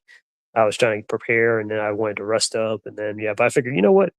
It'd be cooler if I just draw it and color it while I'm on stream, while I still have the time. So yeah, yeah, yeah. But yeah, I was like, why is Batman in the Marvel universe? And clearly, you can see that he's got the little, like his chin is showing, kind of like Batman and stuff. That chin area, like that face area. So clearly, it's a black man. So clearly, it's not Batman. But that's what I thought. So I was like, well, I got to check this out. So yeah, I mean, that was actually my first, and that was actually my same first impression about Spawn too, because I'm like, um, when I was in like fourth grade, I know crazy how I learned about Spawn in fourth grade, and I was watching that show, the HBO show, because at the time, and then that would be a story for another time, but I'll tell it real quick. I actually bought I managed to convince my mom to buy me, Spawn on the little VHS, tapes and stuff back in the day and stuff. I don't know if she knew how violent Spawn was. I mean, I think she knew of Spawn from the probably from the movie and stuff with Michael J. White, but, but, that cartoon, I definitely had probably no business watching it, but I was like, "Oh my god, this is so bloody." It's a lot of cursing and stuff, but it was cool, you know? I was like 10 in the 4th grade around that time when I first learned about Spawn, but I was like, "Oh, okay, so brooding character, wears black, um, you know, pointy ears or whatever, animal-like what ish, I guess, I don't know. Um, must be Batman, right? Can't be anyone else but yeah, so it opened up with, like, T'Challa, like, returning from, like, the States and stuff after studying overseas, and the villain, the antagonist of the movie, Kleiser, he's supposed to be, like, a stand-in for, like, the Red Skull and stuff. He's actually a villain in the Ultimate Comics, but Kleiser, he's supposed to be like, oh, stand in for Red Skull inside this, where he, like, assassinates, T'Challa's dad, like, right in front of them stuff, the king, King T'Chaka. So T'Challa kinda turns to, like, shield and the Avengers against his country's wishes or against their approval to kinda help against, like, the invaders, which is the Chitauri, because Kleiser not only is some, crazy Nazi, but he's actually in the disguise of he's actually an alien from the Chitauri race. Like, the Chitauris were, like, the aliens that from if I'm not mistaken, from the, 2012 Avengers movie and stuff. Yeah, that race was the Chitauri and all that, but I think they were depicted a little bit different in the movies compared to the Ultimate Avengers, movie itself that I watched, so yeah, yeah, those things were something else. Definitely something else. But anyways, so what else? So then after that, I kind of seen like him guest star and other stuff, like other several like cartoons and stuff, like the Fantastic Four. Of course he was in that. Not the one that I kind of grew up with that was in my generation, which I'm actually watching now. Fantastic Four, Earth's Greatest Heroes, great cartoon. I don't think Black Panther was in that one though. Um, of course, he was in Iron Man Armored Adventures, which is like, a show that was made due to the success of Iron Man, the movie and stuff with Robert Downey Jr. But yeah, but Black Panther had like two appearances in there. He could have had more, I think, but two specific centered episodes about him and Iron Man teaming up. Then, of course, he's in Avengers Earth's Mightiest Heroes and stuff as like a main character. And even inside, like, the superhero squad, which how many people actually remember the superhero squad? Yeah, I know, that's a classic one, right? Yeah, Superhero Squad. But yeah, but I do remember Black Panther was in that one too. I think him and Storm actually were replacing, or standing in for, like, Wolverine and Thor at the time, because I think they got, like, depowered or something, and so they just needed some people, and obviously Storm controls the weather like Thor, just not without the super strength, and, Black Panther can pretty much do most of the stuff, like heal, very fast. Probably not on the level of Wolverine, but he's got the claws and stuff, the vibranium claws, and the skills and all that stuff. So yeah, there you go. So then later, of course, I mean, he would definitely get his own live action portrayal of like, in Captain America Civil War. Like we all remember the trailers and stuff when we like we were watching like Captain America Civil War and we saw Black Panther. We're like, finally, like the Black Panther is in the movies and stuff. That was really cool. And we saw like the clips and stuff of like Black Panther, like we saw like Chadwick Boseman and stuff, like oh it's just in his civvies, and Bucky is like going on a tangent, like he's brainwashed, he's fighting everybody and stuff. He was beating up everybody in his way. Black Widow, T'Challa, Captain America, everybody. He was like, yeah, I don't know, maybe Bucky's a better fighter when he's brainwashed or something apparently. And much like Batman, I kind of just saw like T'Challa just mostly as like a street level, human peak level hero and stuff with cool resources and stuff at his disposal. Yeah, basically, like rich kid loses his parents and stuff on a quest for a little vengeance, but then he's a hero at that too. But T'Challa is definitely a lot more than just a like a knockoff or a black version of Batman. He's a lot more than that, which I'll get into.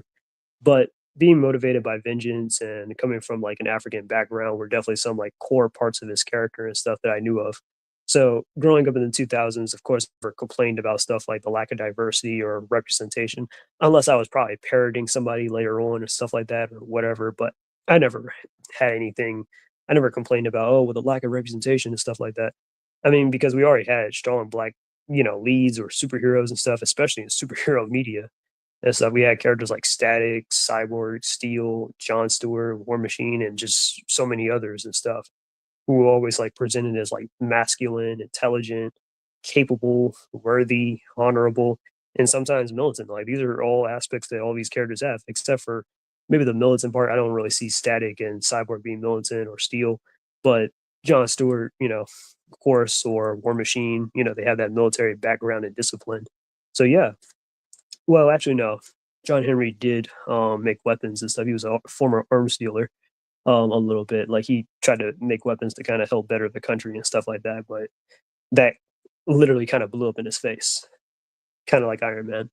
But anyways, regardless though, but yeah, but these are all things that Black Panther himself is like. He's no different from having all these traits and stuff, like as well as like being a king on top of that. You know, so T'Challa is like he's modest, he's selfless, loyal, and he's definitely a humble character and stuff.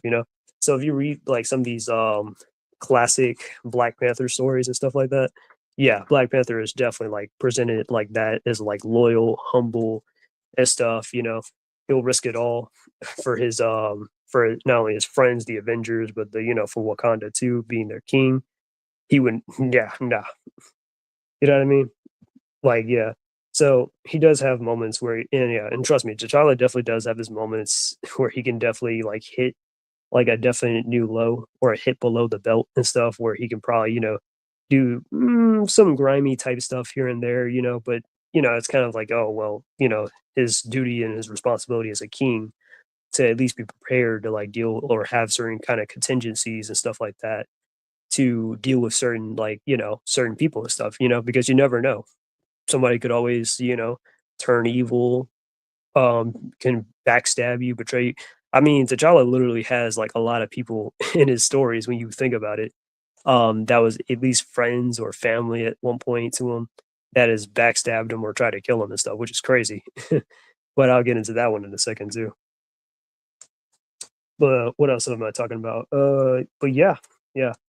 And honestly, T'Challa actually has been compared to like Namor and Magneto before. Like Storm actually compared his future wife, by the way, actually compared Black Panther T'Challa to Magneto and stuff. He was like, T'Challa, you're almost a little bit like Magneto a little bit. I mean, you're a troubled man a little bit, but you know what I mean? But you're like one bad day from falling into his, yeah, you know what I mean? Into being like him, if that's the case. That's what Storm was trying to get at. She wasn't saying like so just saying, like that's kind of like I would say like, oh, okay, like a flaw for T'Challa and stuff, like he's a good man, but and he fights for a right cause. But if he were to like turn villainous and stuff, Magneto would be a pretty good example. Or if Magneto was like, oh, morally good, then you would have T'Challa, you know? And I remember one of Black Panther's friends, Agent Ross, when he was like, because Black Panther got taken to court and stuff, I think by like the American government or something in Christopher Priest's run. And Agent Ross was making a point to like the courts and stuff and was like, you guys do realize that he doesn't actually have to be here, right? Like he is literally a king from another country and stuff, and he has like literally diplomatic immunity. He's just here for the kindness of his heart. He doesn't, and he's just doing it out of respect for the country. He doesn't have to like be here to waste his time listening to all these like charges or whatever like that. When he can easily just say, get off and just take the Doctor Doom route, you know. But nah, he's yeah, and he was saying that honestly, um, like which called Black Panther, T'Challa, he's like Namor just without the attitude, pretty much.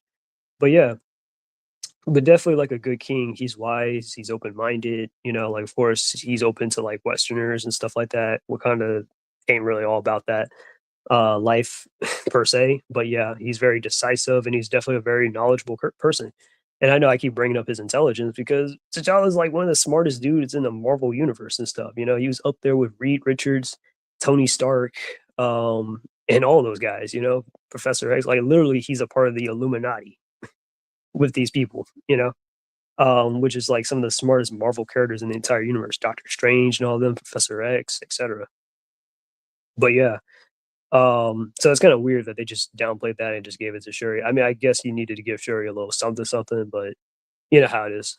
But anyways, so honestly, I kind of just feel like this just disrespectful to just kill him off to just uplift his sister, and then people want to like use the excuse of, well, his sister replaced him once, keyword once in the comics, even though it lasted at least like a year and it lasted only like 15 issues. I think it lasted, yeah, at least a year and it was only 15 issues. Um, I mean, I guess I haven't read those comics yet, so I can't tell you if it's bad or good. It could be good, but it's just not, yeah. But as a staple to have Shuri replace T'Challa, that's a no. That's a no go. Even though, yeah. But what I'm saying is, it's just kind of a waste to not only like sideline and snub T'Challa's character, who this is a historical like black superhero that's been around since 1966 and Marvel's first black superhero, and they treat him like garbage. It's not even just in the movies, but even in the comics and stuff. I'll get to that in a second too when I get to it. But yeah. So, anyways, but what I'm saying is they can definitely like really capitalize off this character and stuff. Like they could put him in some more games and stuff. Like they literally did like Marvel vs. Capcom Infinite, like all those years ago. And instead of putting in like I don't know, they really like well the graphics in that game kind of look really bad. Honestly, I'm like I wish they would have just taken the more anime-ish route and just make it look all realistic and stuff. I never played Marvel vs. Capcom Infinite. I've always had thoughts about playing it though. I'm not gonna lie to you, but I don't know. I just never, yeah, because I'm just interested to know that story. But once I heard the roster and stuff, I was like, whoa, whoa, whoa, hold on. They're not putting my girl Felicia in there? Not Black Cat. I'm talking about my girl Felicia from Darkstalkers. But not only just that, but I'm just like, wait, wait, wait. There's no X-Men characters in Marvel vs. Capcom Infinite? Are you crazy? No Marvel character. I mean, no X-Men characters in Marvel vs. Capcom. That is wild. And then I realized, oh my god, that's right. They only have like 3 X-Men characters inside Marvel vs. Capcom 3, and then Magneto and the Sentinel, but that's about it. I was like, "Are you kidding me?" Oh my god. Even though technically X-Men and Street Fighter was kinda the thing that started this whole Marvel vs. Capcom thing in the first place, but okay, cool. Ugh. Alright, would you like to stay? But I have sudden classes today. So next time. Alright, I'll see you, Ashes. Yeah, don't forget to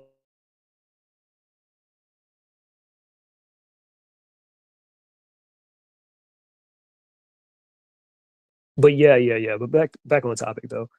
So, anyways, but yeah, they could put him definitely in some more video game stuff. They could put him in Marvel's Capcom. They can give him his literally his own game. To keep making these Spider-Man games. They're talking about Wolverine, a Blade game. I'm like, well, why not make a Black Panther game with T'Challa? Not Shuri, not T'Chaka, none of them.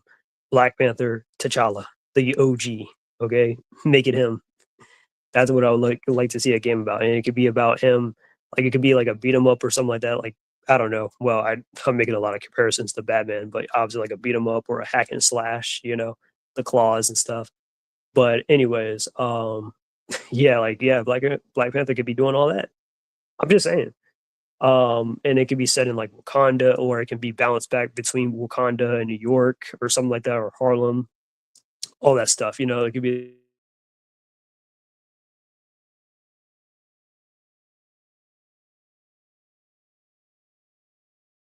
cartoons. Black Panther actually does have his own short cartoon. I think it's like 12 episodes long.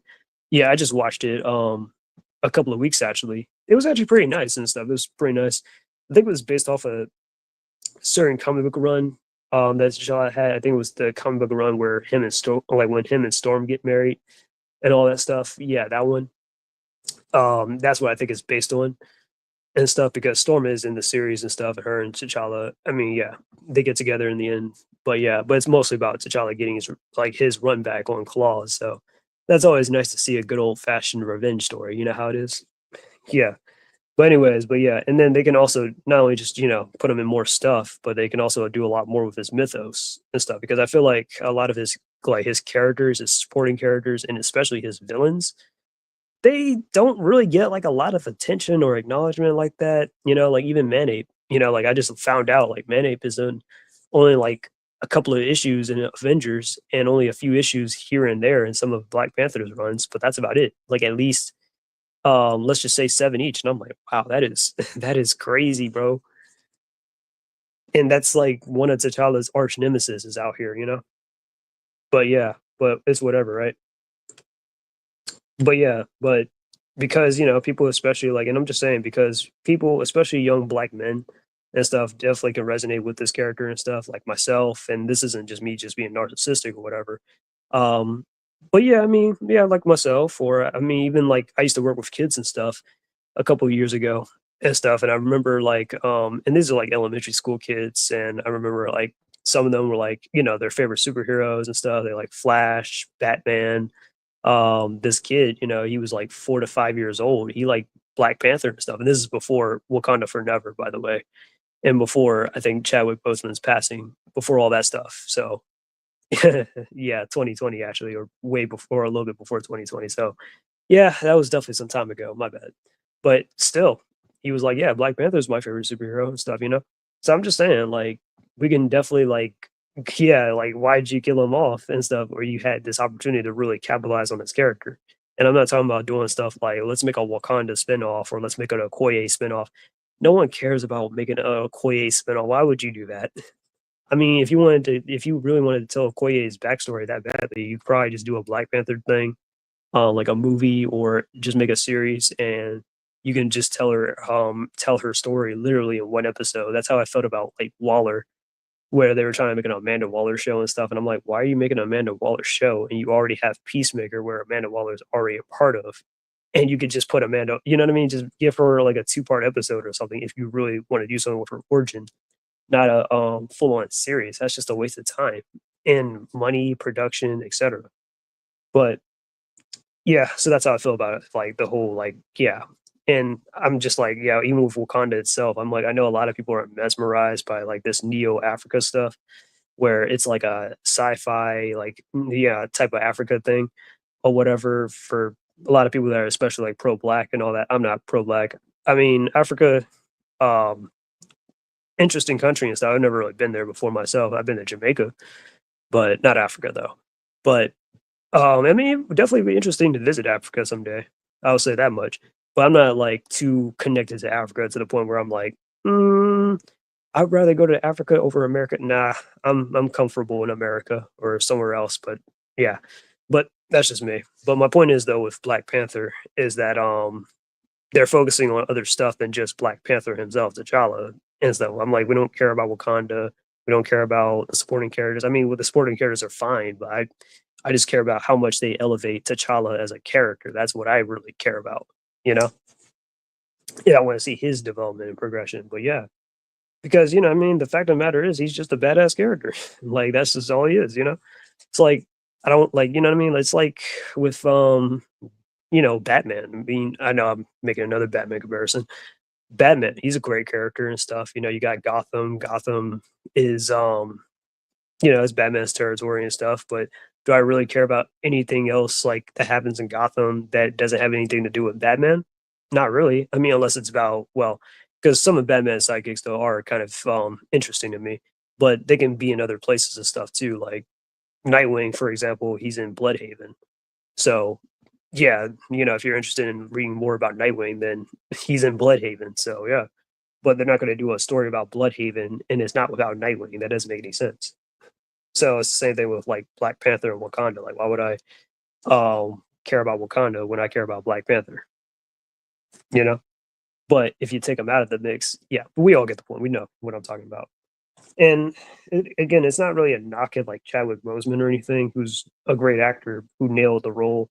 And like, he definitely battled cancer and all that stuff while playing Black Panther. It's not a slight, not a knock at that or anything.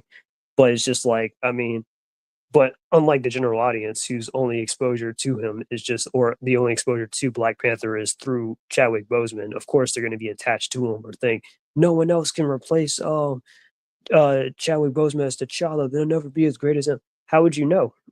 Because he's only been played by one actor so far, live action wise, you know? So that's all I'm saying. So we should definitely move on and give him more like job opportunities and stuff other than just like, just to some other black actors and stuff that can definitely like pull off the part. I don't care if they're African, I don't care if they're African American, as long as they have like a tolerable accent where it's not like too broken, you know what I mean? Or whatever. then yeah, I would definitely love to see a guy that can pull off like me personally, I don't have anyone in particular as far as like a fan casting goes who I want specifically, unless you guys in the chat have any ideas. But personally myself, I don't have anyone, but I just want like just a black dude. He can be bald, have a goatee like in the Christopher Priest run. Like this is how T'Challa will be looking in the Christopher Priest run. Or no facial hair and just a little, the general hairstyle that T'Challa normally has in like some of the classic stories. Like, yeah, let's see.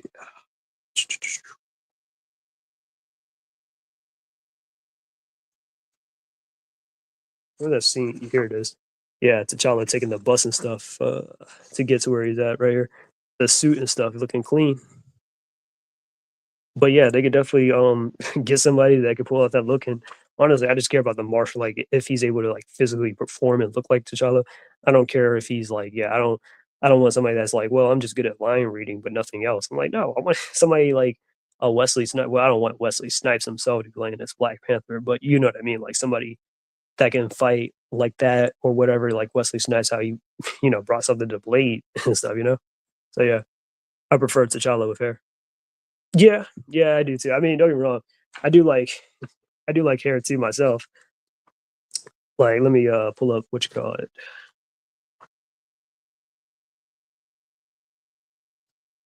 Oh yeah, I kind of like how T'Challa's eyes are like that though in this story. They're very cat-like.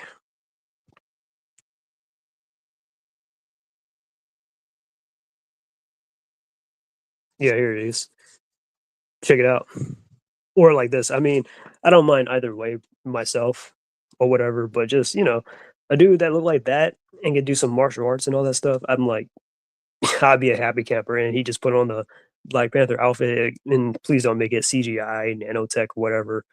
It could just be like a regular, like just a costume, and we can just say, oh well, well, I mean not even practical effects. Oh, and just be like, oh, vibranium and stuff in story, but it's just a regular costume in real life. That's all I just want.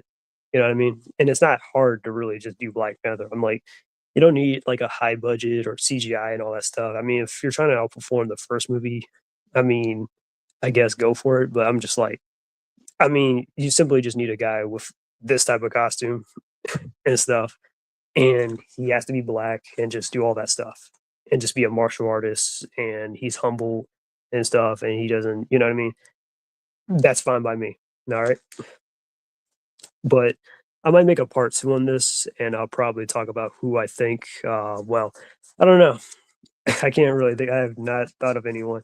I tried actually searching for this topic, but yeah. But wait, there's more.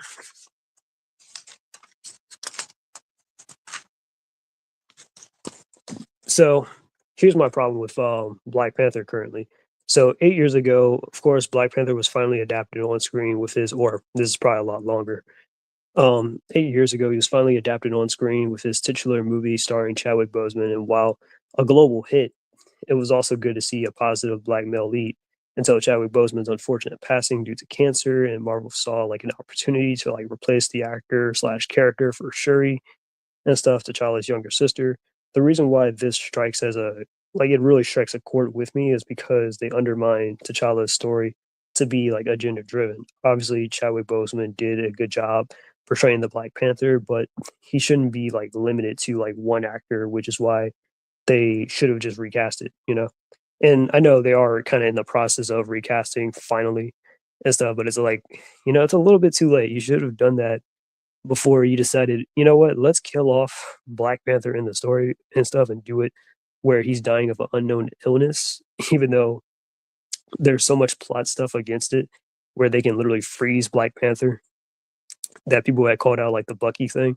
And cryogenics is a real thing. Like he does have the money and resources where they could just freeze his body and just wait for the cure to come out and then bam, there you go.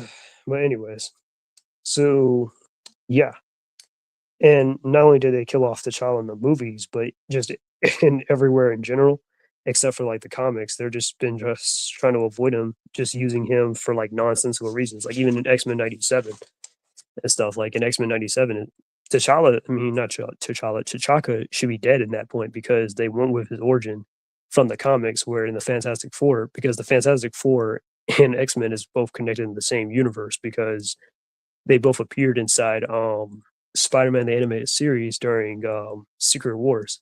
So it doesn't make any sense why T'Chaka's alive when he died to Kane. I mean, not to Kane. I'm tripping.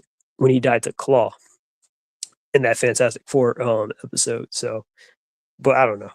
But back to the agenda-driven stuff, like the, female replacing the male. Now, granted, I don't always have, like, a problem with, like, a female fighter or something like that or a successor, but Marvel's been kind of abusing that trope lately, like the Captain Carter, the Kate Bishop, the Ironheart, the Jane Foster, the Cassie Lang, etcetera, just to push some pseudo female empowerment, and now Shuri. And it's not a really a coincidence when really Chadwick Boseman tried to actually warn people that Marvel was trying to replace him like this, or how they neglected T'Challa's male successors just to skip their Shuri. And it's nothing against the actors who are paid to just, act and stuff. I don't have a problem with like Letitia Wright or anything like that, or I don't hate Shuri as a character. I'm just using this as like a linchpin since this is the whole we're talking about Black Panther here and how this character ain't really getting over. But the producers and the writers who thought that this was definitely a bright idea, like Ryan Coogler and stuff, Nate Orr, Kevin Feige, and all that. I'm just like, yeah, that's who I'm really blaming this on, not the actors and all that stuff. They just did their job and all that stuff, and just try to go about it accordingly and respectfully. Now, yeah, then they just made the sequel to the movie all about Wakanda and not Black Panther as a character. When personally, like I said, I don't care about Wakanda. I don't care about T'Challa and what's like adjacent. Oh well, actually, my bad. I do care about T'Challa and what's adjacent to him, but I don't care about Wakanda itself, or you know what I mean. But yeah, and that's like me asking, like that's like asking me to care. Oh wait, sorry, use that analogy. But yeah, but like, do I care more about Gotham or do I care about Metropolis? Over Superman and Batman, or do I want to see Gotham and Metropolis progress over Superman and Batman? Which that doesn't make any sense. And this is kind of the same mistake that the comics have kind of made, where they kind of wanted to like prioritize like Wakanda over T'Challa himself, or constantly like belittling him when he deserves so much more better. And you also got to like vultures like Ta-Nehisi Coates and stuff, or John Ridley, who are kind of just self sabotaging the mythos and the characters and stuff. So yeah, yeah. So T'Challa is definitely getting that short end of the stick. Probably not as raw as Spider-Man is, but I mean he's getting it though. That's for sure. Now, what do I think can be definitely done about this? Now we're finally to the good stuff. Now, movie wise, I do think that the MCU needs to leak. All right, here's what I think. I think the MCU needs to lose the filming rights to Black Panther. Okay, and they need to lose it to like another studio, preferably not Sony, and definitely not Warner Brothers. Okay, because Warner Brothers, first off, we know that's DC, and second off, I mean they're fumbling the ball with Superman, and they're fumbling the ball with Looney Tunes. Like, bro, I just saw that Looney Tunes. I know I'm going off script here. They just put out that Looney Tunes the day the Earth blew up. I went to the theaters to go see it. It wasn't bad, but oh my god, the marketing for that was just terrible. Like, it was just terrible, man. Like, it was just terrible, like, for that marketing, because no one didn't hear about it, and it just felt like it came out of nowhere. And that's exactly what it feels like with this new Superman thing. And I'm like, they're not going to do Black Panther any justice. And Sony, I mean, we saw what they did with Spider Man and all that stuff, what they did to Madam Web, Craven, and all that stuff, Morbius. Yeah, yeah. I don't want them. I was originally I kind of did want them, but then that was before they did what they did with those villain characters, and I'm like, yeah, I don't want them to do that with Black Panther. So I think I'm good on that one. Paramount, maybe. Yeah, Paramount, that could be something.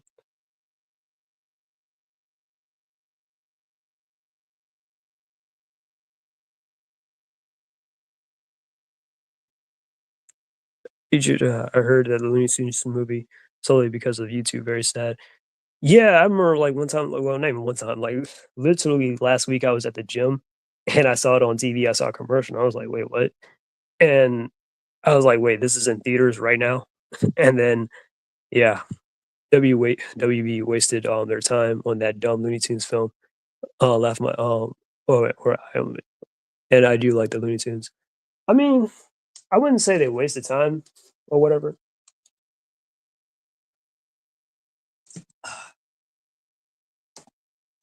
because people are fighting right now for that Wile E. Coyote versus Acne thing, which should be interesting. But I'm just like, man, I'm like, man, this honestly, like, the movie wasn't half bad either. It just felt like this could have been like a home movie. Like, you remember, like, back in the day with Looney Tunes, like how it kind of reminds me of like Bah Humbug or Bah Humduck, that thing about where they did, the Bah Humbug story with Daffy Duck and Porky Pig. That's what it kind of reminded me. I actually like that movie. It's been a long time since I've seen that though. But yeah, yeah, they wasted resources, I should say. They should have done another DC film to get things going. Yeah, they do, they do. They definitely need to utilize their properties a lot more better. Then they're talking about they're about to sell Looney Tunes, and I'm like, "Are you guys tripping?" Well, okay, okay. But yeah, alright. But yeah, but definitely not Sony. Originally, I did say Sony a long time ago, like 2 years ago, I would have said Sony, but after all this, I'm like, "Nah, bro. Paramount Paramount, maybe."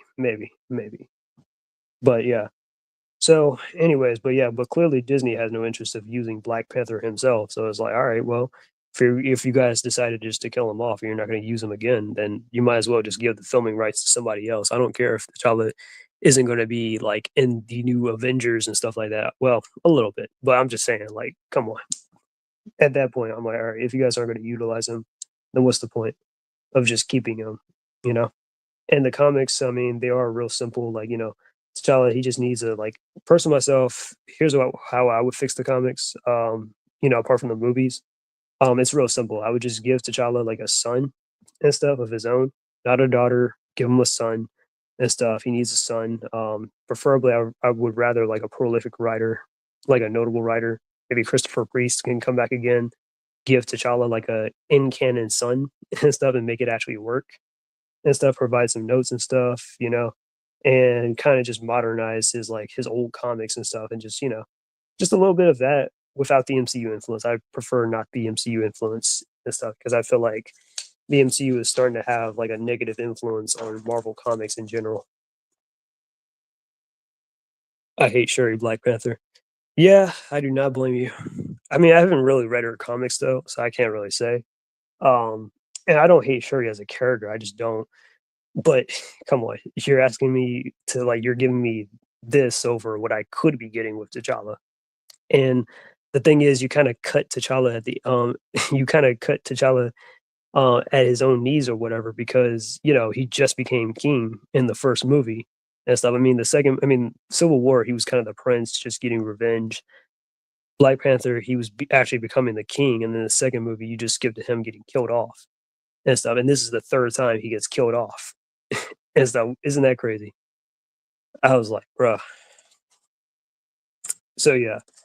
So yeah, so these are some misconceptions that I've kind of figured out because I just went back and rewatched the Black Panther movies, yes, including Wakanda Forever and stuff. I just rewatched that a couple of days ago.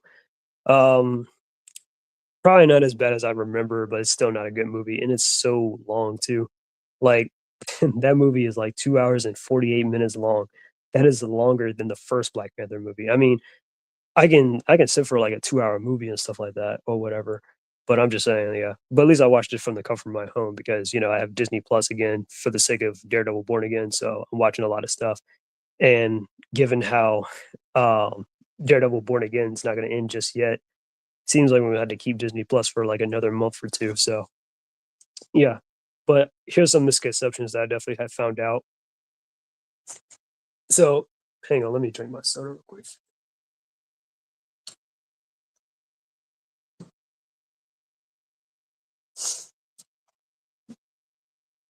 All right. And I know I could be missing some stuff here, but here's some stuff that I kind of pointed out that I kind of realized that the MCU had made some misconception on. And some of this stuff could be a little bit minor, and some of it could be like a major big deal, in my opinion, or a little bit vital. But let me go into it. So first off, we have Queen Ramonda, who is actually T'Challa's stepmom, and that would technically make Shuri T'Challa's half sister in the comics and stuff. They're half siblings and stuff because T'Challa doesn't have a full on like a full blooded like sibling or whatever. He has a half siblings. Like he has a half brother, an adopted brother, and a half sister, which obviously that's Shuri. and then Queen Ramonda is his stepmom because T'Challa's real mom had passed away during childbirth. So, anyways, Claw killed T'Challa's dad, King T'Chaka, when he was 13, and T'Challa took his hand, resulting in their rivalry. That's also something that I feel like that was a missed opportunity there with the movies, because Claw was introduced inside Age of Ultron, if I'm not mistaken, and he got his hand cut off by Ultron. And later on, he does fight T'Challa in the first Black Panther movie, but the one that killed King T'Chaka is actually Baron Zemo, not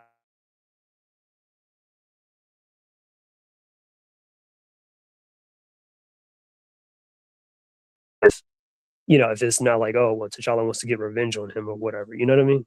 Like, it just doesn't really make any sense unless you know the context of these two characters. So let's see what else. So we also have the Dole Milaje. They're supposed to be potential ceremonial wives for T'Challa. So basically, they're supposed to be like suitors, pretty much, not actual wives, but like, suitors and stuff that T'Challa as the king can kind of choose from and stuff like that to like marry and all that stuff.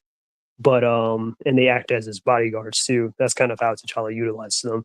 But in the MCU, they kind of have them as like generals, soldiers, or if they're like a strike team. They're not really supposed to be a strike team, but okay. But I can kind of see why the MCU probably went that direction because, well, first off, of course, female empowerment, and then second off,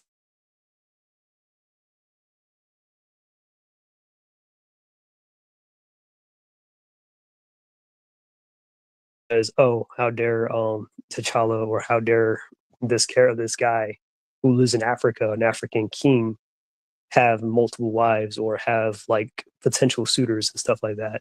That's that's a misogyny. I can kind of see that angle there. So that's probably why they try to avoid it.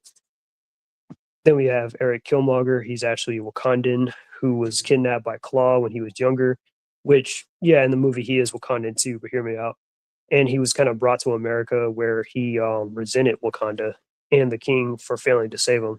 So in the comics, Killmonger was born in Wakanda and stuff compared to like the movies where they did vice versa, where he was born in Harlem, New York, and then he went to Wakanda and all that stuff. But yeah, yeah. So yeah, but in the movies, it's kind of like the opposite, where he was. Well, I already said that, but and then being the cousin and stuff, he kind of wanted to claim the throne. And he's also not really T'Challa's cousin in the comics, but he kind of borrows from like T'Challa's half brother's story, Jabara's. Let me see if I'm saying his name. Yeah, Jakara's story. Yeah, Jakara is T'Challa's half brother and stuff, his younger half brother, because I think after Queen Naomi's death, King T'Chaka had met like this spy or something like that. I think she was like an American spy. They had a kid together, and Jakara, I guess, tried to like yeah. So they gave a little bit of his story to Eric Killmonger that we see in the MCU, and combined the Eric Killmonger from the comics and Jakara's story, and that's how we got the MCU Killmonger, and a little bit of what Michael B. Jordan was trying to go for. I'm not gonna lie, I actually do like Michael B. Jordan as an actor and stuff, and I think he's actually like he definitely does bring some kind of presence to the table. That's just my opinion. Um, was he accurate as Killmonger? No, like no, not really. Um, but yeah. But anyways, Shuri also borrows from T'Challa's intelligence since he was more of the tech savvy one, than her, which I've already covered. Mubaku, the man ape, is a villain of T'Challa's who wants to kind of the throne for himself and runs a gorilla worshipping cult and stuff. That's not really something that they explored inside the MCU. Even before I even knew a little bit of Mubaku's story, yeah, I knew he was the man ape and stuff, and I knew, yeah, he's one of T'Challa's villains. So why is he a hero? Why is he an anti-hero? I mean, I get the first movie he was trying to pay him back and stuff, but I'm just saying, like later down the line, he should have became a villain. That's just my opinion, though. I understand, and don't get me wrong, Winston Duke, he's a great actor and stuff. I'm not going to take anything away from him. Definitely a good casting, but I'm just like, it's the writing is what I had a problem with. Was like, so why'd you make him this joke of a character then, or why'd you know what I mean? Like, I don't know, but yeah. Let's see, what else? Nakia is a former Dora Milaje in the comics who becomes an obsessive lover and villain of T'Challa, known as Malice. So one of T'Challa's villains, Malice, is actually like a former Dora Milaje and stuff, like I just said. Nakia, the love interest from the Black Panther movies and stuff, she's actually one of his villains. And after reading the comics and stuff and the Christopher Priest stuff, I was like, wow, Nakia is very, very problematic as a character. I'm like, wow, this chick is crazy obsessive over T'Challa and down bad. Like, because basically, like I said, the Dole Milaje, they're taken as ceremonial wives and stuff like that, or suitors, potential suitors and stuff for T'Challa. And T'Challa never really likes to, like, you know what I mean? He doesn't have any romantic feelings for him because obviously he's had like other lovers like Monica Lynn. That's one of his earlier girlfriends from the Avengers comics and stuff back from like the 60s to 70s and all that stuff. And she was like a singer and activist and all that stuff. Nakia was so jealous about her, crazy, and even tried to kill Monica at some points and stuff like that. Yeah, nah, I don't think she should be getting with T'Challa.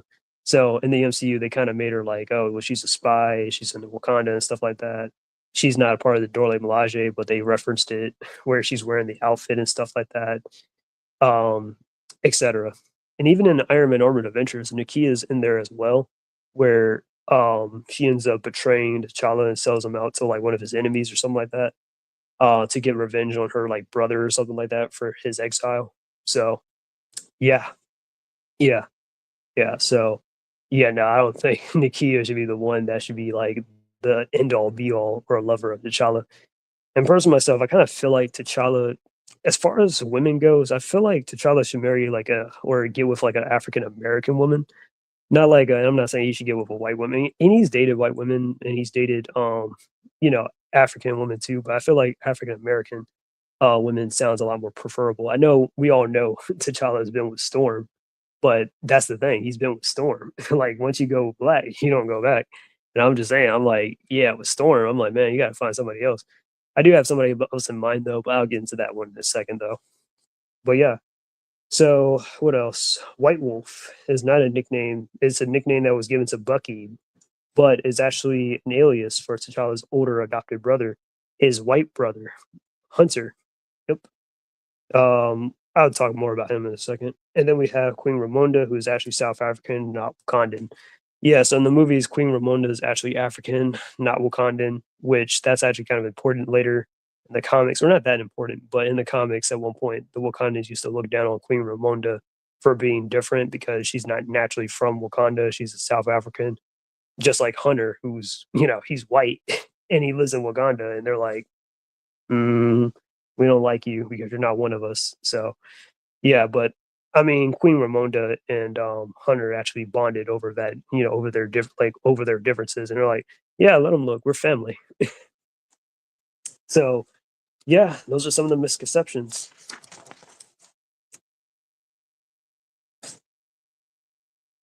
Let's see. I know I've been going on for this for like 2 hours, but it's a good thing I started at 8 o'clock or 8:18. You know what I mean? Let's see. So far I covered who is the Black Panther. Let me see my pencil. Who is the Black Panther? First introduction to Black Panther. Problem with Black Panther, check. Oof. Now this is a good one. How would I go about the movies? All right. I know I've been talking for a minute. Let me chill out real quick.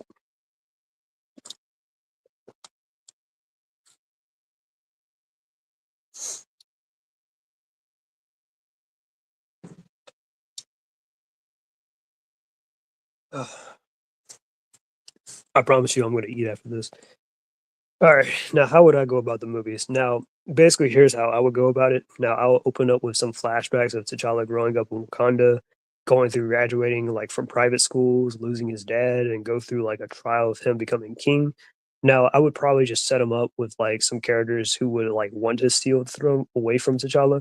So like Manape or Hunter and stuff, considering like they kind of consider him like unworthy, and they can kind of move on, like, and they can make their move on him in like the second movie or something like that. So therefore, you have a little setup right there.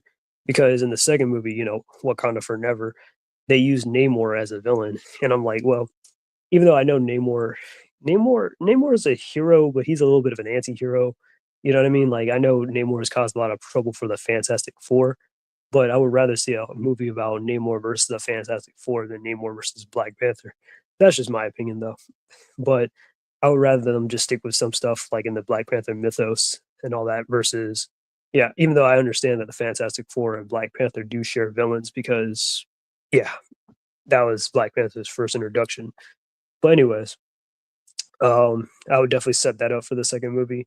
But in the meantime, Black Panther is out on like his pursuit for like Claw. Either you have him A, revenge for like killing someone close to him, like his dad, or B, for consistency, because it's the MCU. You could just have him just be a long term enemy of his dad that he wants to just take down. Because I don't like, in order to make Claw work in the way that he does in the comics, then I would have to rewrite Age of Ultron, and I'll have to rewrite what else? Civil War, because like I said, Zemo killed King T'Chaka and Claw lost his hand to Ultron, so they don't really have anything they have that makes them like really compelling, as in like, oh man, I really hate your guts, because those are the specific reasons why they hate each other and stuff. But for consistency, you might as well just leave it alone and just be it that he just wants to take him down because he's his dad's like his age long old enemy or whatever. So Claw can like he can be used to be hired for like Jakara or something like that, or Eric Killmonger. Oh wait, let me rephrase that. Claw can be hired by Jakara to assassinate T'Challa and recover vibranium, which has like a certain effect on him. And then Claw becomes like stuff like Living Sound, and Jakara kind of like become like, instead of becoming like a hulking blob physically, he kind of gains like powers like energy absorption, and maybe his skin complexion can kind of change to like a magenta kind of color. Because in the comics, T'Challa's half brother, Jakara, becomes like this vibranium purple blob monster. It looks almost like plasmus, kind of like parasite-ish. And I'm like, I'm not really feeling the design. Personally, I know I talk a lot about comic book accuracy sometimes, but I'm like, yeah, that's probably one of the times where you could probably take advantage that this is the movies or a different universe and just be like, all right, let's give them a little bit of an interesting design, and maybe that can transfer over into comics and stuff, which can kind of work sometimes, you never know. But I'm just saying that would be something that would be like a little bit more marketable, and it would stand out more than just. So I would kind of have Jakara and Claw basically like be the villains and stuff. You can have Jakara be like, all right, I want to steal the throne away from T'Challa, so I'm going to hire Claw to assassinate him, basically. And then, and steal some vibranium, and then it has different effects on them. And then there you go. But yeah, and he can also wear like a stylistic kind of like outfit and stuff on top of that. Then together, like Black Panther and White Wolf, they team up and they like try to secure the throne and avenge their dad. So not only do you have like Black Panther also trying to get like his payback on Claw, but you can also have almost a White Tiger, White Wolf and stuff also get some revenge, because White Wolf is T'Challa's adopted brother after all, and he actually does actually care about his adopted family. He cares about King T'Chaka and Naomi and stuff. He really did care about them, and that's kind of why he hated T'Challa a little bit, because in the comics, Hunter, he kind of blamed T'Challa for his mom's death because she died of childbirth, and he also blamed him again too for, hang on,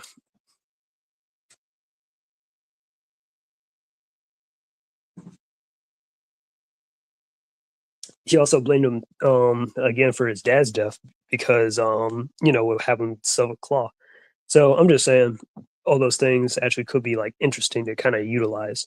And you can have like that I know a lot of people don't like Wolverine Origins, but like that moment in Wolverine Origins and stuff where like Wolverine and Sabretooth were both like brothers and stuff. And like Sabretooth says Wolverine's like, nobody kills you but me. And then they like work together, despite being like, oh, we got this dysfunctional brotherhood, but we're gonna work together against the the guy that we're against. So like they both team up together, take down Claw and Jakara, and protect the throne, because that is White Wolf's goal after all. I mean, there are times where he does try to kill T'Challa or thinks that he's unfit to rule, but he mostly cares about ruling Wakanda and doing it the right way, or making sure that it, like, it's in good hands, despite him being chastised or whatever, because he cares about his adopted family and he cares about his family's legacy too. So that's all I gotta say there. Then in the post credits, oh yeah, this is the interesting stuff. So here's what I would do for a post credits, all right? Or or you could probably put this in the end of the movie, but basically you just have Claude get rescued from like a Wakandan's like prison or something like that, and he gets recruited by like the wizard, and he joins up with the Frightful Four. And you can kind of tease, oh snap, the Frightful Four versus the Fantastic Four, because Claw, that was actually my first introduction to Claw, and I'm not doing that because it's my first introduction, but I associate Claw with the Frightful Four because he's one of the core members. Him, the Wizard, Dragon Man, or Medusa, and or you can have Sandman. Any one of those characters and stuff. Either four, and then there you can set up the Fantastic Four in the future sake, and then bam, when Fantastic Four comes out, it's going to be about them versus the Frightful Four versus going back to either Doctor Doom or Galactus, because the Fantastic Four, they have a lot of villains. They have obviously the Frightful Four, Galactus, Doctor Doom, Annihilus, Super Scroll, all of them. It's the Fantastic Four. So those are just some ideas. So I would definitely like save Claw, because I actually did like the actor that played as Claw, but he never wore the suit and all that stuff or whatever. And he was definitely having a good time playing him. I'm not gonna lie to you, but I'm just saying, like, instead of just like, oh well, he survives Age of Ultron, but he gets killed here in Black Panther by Killmonger, then just save him later for like another film one more time, and then you can probably kill him off or something like that. But at least like get a little bit of mileage out of him. You know what I mean? And then there would definitely be like another scene where it can cut to like M'Baku working with like Doctor Doom and like Latveria and stuff, because Doctor Doom is also a villain of T'Challa too. I know I said this thing about the Fantastic Four, but I'm just saying that can happen. And they can just work together and be like, all right, we're gonna try and work together and overthrow Wakanda, and there you go. And then this is a side note that I left out, but basically you can also help develop like T'Challa's relationship with Monica Rambeau, Photon, Tiana Paris, because around this time I'm not sure if they casted Tiana Paris as as Photon yet, but in the comics, that version, like that Captain Marvel and Black Panther actually did have a relationship from what I heard. So you could definitely build that up in like the Avengers movies and stuff. Like maybe you can introduce Monica Rambeau inside like Black Panther, and they have like a little bit of a thing. And then later on she gets powers or something like that. It would have been cooler if she had her own movie too. And when you do the Avengers movies, there you go. That could be an interesting couple and stuff. I would definitely substitute that for the Black Panther and Storm relationship, which I got nothing against Black Panther and Storm being together, but I know a lot of people weren't really feeling it because they're like, well, we do like Black Panther and we do like Storm, but it's kind of weird because it just doesn't, it feels a little bit out of nowhere because I mean, and just feels like you're just kind of putting two iconic black characters together just for the sake of it. You know what I mean? Like, well, T'Challa's black, Storm's black, they're both from Africa, so there you go. And I'm like, okay, but I don't know. But I would definitely look more into the relationship when I can, and maybe I'll talk about that next time. But yeah, yeah. But I'm just saying, like, as a substitute, if you can't use Storm, then you could always use Monica Rambeau or Monica Lynn. I mean, I guess Black Panther has a thing for Monicas, but yeah, but you can use those characters and stuff, since they are at your disposal, than just using a key as a love interest. But that's just my opinion. And then I'll also kind of have them become, and this is a little bit, hang on. And I know this probably doesn't make any narrative sense, but I'll also kind of have him be a little bit of a teacher too, maybe a substitute teacher in the ghetto, kind of like how he was in the comics, where he was like Luke Charles and stuff like that. I think that would be kind of cool and stuff. So that's just my take on what I would do differently for Black Panther as far as movies go. But yeah, where is that at? Yep, right here.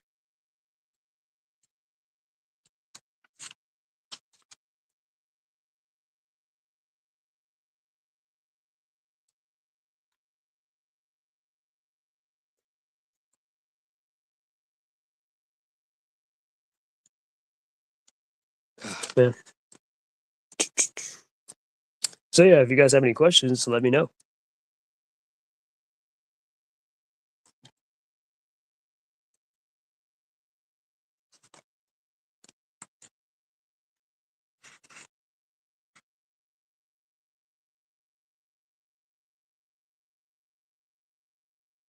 Whatever. But yeah, so yeah, I got these 4-issue miniseries of these Black Panther comics and stuff. Actually got these on Martin Luther King Day. Funny enough, I wasn't sure if they were doing a sale, and there's a part of me that is really just like, man, I really want to ask them, like, were they doing a sale on Martin Luther King Day? Because they were like, because they rarely break out these back issues like that, and I was like, oh, I found something that's interesting, you know. And they were even selling some stuff too, like like that controversial story from Justice League. What was it? Um, Identity Crisis. God, a lot of people I heard hated that story. That storyline with Doctor Light and stuff, and they're like, man, they're off some Alan Moore type stuff. Happy Friday, fierce empathetic Black Queen. How you doing tonight? Nice of you to join. But yeah, not a bad comic book thing. I definitely like the art, but as far as the story goes, um, I feel like it could have been better. Though I'm not gonna lie to you. Um, yeah, I wish T'Challa was kind of facing more of it. Yeah, because this story is more so about him. So look, there's a shot of just T'Challa. But yeah, um, I do feel like it could have been better though. But yeah, like I wish T'Challa was fighting like some character from his like thing. But basically, what happens is that there's a lot of race stuff that was going on around this time because this came out in the '80s. And what happened? So basically, a lot of stuff happened in Wakanda, and they want T'Challa to attack aggressively, and T'Challa is trying to like make peace and stuff like that. And a lot of people are rioting and they're turning against T'Challa and stuff like that in Wakanda. And you know what I mean? Even like T'Challa is like Panther God, his deity, which I know later on that became Bast, but I wasn't sure if they were like too, decisive on what they wanted the Panther spirit to be. But yeah, they made it Bast later on and stuff like turned against him and attacked him and all that stuff. And it was like it was wild. So you'll definitely see that here with this fourth issue. Here is T'Challa fighting his Panther God and all that stuff. Yep. His mask getting torn off, his costume just getting like, yeah. T'Challa gets like, yeah, like beat up and everything, man. It's terrible.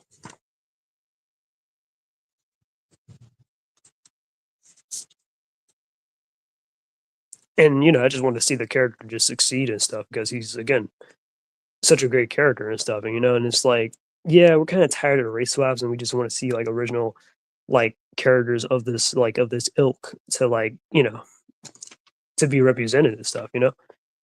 Because they were created for that reason, you know. So that's all I got to say there. So then, of course, T'Challa's got other villains and stuff like you I've not pronounced Claw's first name. Eucili's Claw. Yeah, Eucili's Claw. Of course, there's Menape. There's Doctor Victor Von Doom, aka Doctor Doom. Um, Eric Killmonger. Ninjadaka. Then you got Jakara. Then you got White Wolf, Hunter. Sometimes they have an on and off relationship or brotherhood or whatever. Malice, that's Nakia. Then you got Craven the Hunter, Venom, and even technically Nightshade too. I mean, Nightshade also appeared in Christopher Priest's run. She's a villain of Captain America um and Falcon. Crazy enough. Which, by the way, little fun fact, I just realized. So in that Captain America Brave New World, where Falcon got the vibranium wings and stuff, I realized that Wakanda made it, but in the comics, Black Panther had actually made the wings for Falcon. So that's also an aspect of the character, like of the character they have just given it to somebody else just because. So here's White Wolf right here that I drew. First time drawing this character. Ooh, almost dropped that. Then we got Ninjadaka, aka Eric Killmonger. He does not like being called by his name. On Ninjadaka. and his little pet jaguar prey with two eyes. Got Nakia right here, Malice. Yep. Yeah, the Dole Melage, they would not go that far as the outfits and stuff that they had in that Christopher Reeves run with the Dole Melage and these female characters and stuff. They would not go that far. And I'm not saying they have to go that far, but at least like, come on, they could do a lot better than that. And then of course you got Doctor Doom. I'm not gonna lie to you. I actually rewatched the old Fantastic Four movies. They weren't really that bad actually. It was pretty decent. You know, the first one was more of an origin kind of thing, and more so them becoming the Fantastic Four like towards the end of the movie. Then Rise of the Silver Surfer was just more of them, like they're actually doing Fantastic Four things and stuff like that. And the dialogue and stuff definitely seems like, oh yeah, they definitely been at this for a while. But I drew the movie version of Doctor Doom and stuff. This is definitely a cool look. Oh, cool look. Do I think Robert Downey Jr. is going to pull it off? No, no, I don't. I'm just like, I don't know. And then he's not wearing the mask throughout the movie and stuff, and I'm like, all right, yep, you ruined it right there. That should not be the case. He should be wearing the mask. He can't be Robert Downey. He can't be because no, I'm sorry, that can't work with Doctor Doom not wearing a mask and stuff. That's crazy talk, you know. But hey, it is what it is. And then, I mean, I'm pretty sure it's gonna be better than that Fan Stick Doctor Doom because that one I hated that Doctor Doom so much. I hated the whole casting for all those characters. The look, everything about that movie was terrible. I mean, the only thing I liked about Fan Stick was the dude that played as Franklin Storm and stuff. I think he was a good actor, but everything else was just completely terrible in that entire movie.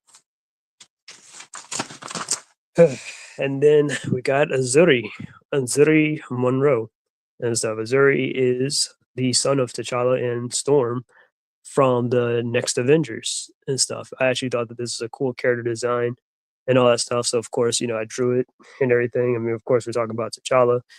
I don't really know any too many alternate versions of T'Challa's children, apart from Missouri. In the Christopher Priest's run, he introduced that T'Challa had two kids from someone named Mom or whatever. I don't know who, but I was like, oh, well, there you go. You could probably use them. And then I figured out the son was evil and stuff. And he killed his sister, T'Challa's daughter, and stuff, and also killed Hunter and a few others and stuff. I was like, oh, damn, this dude's evil. I was like, all right, never mind.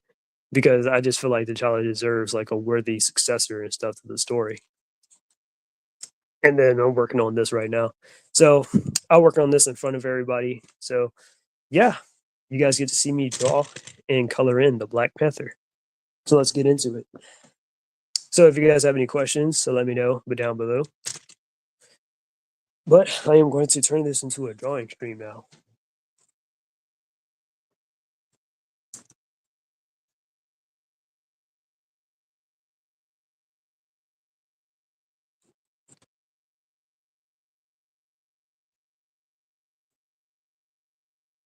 All right.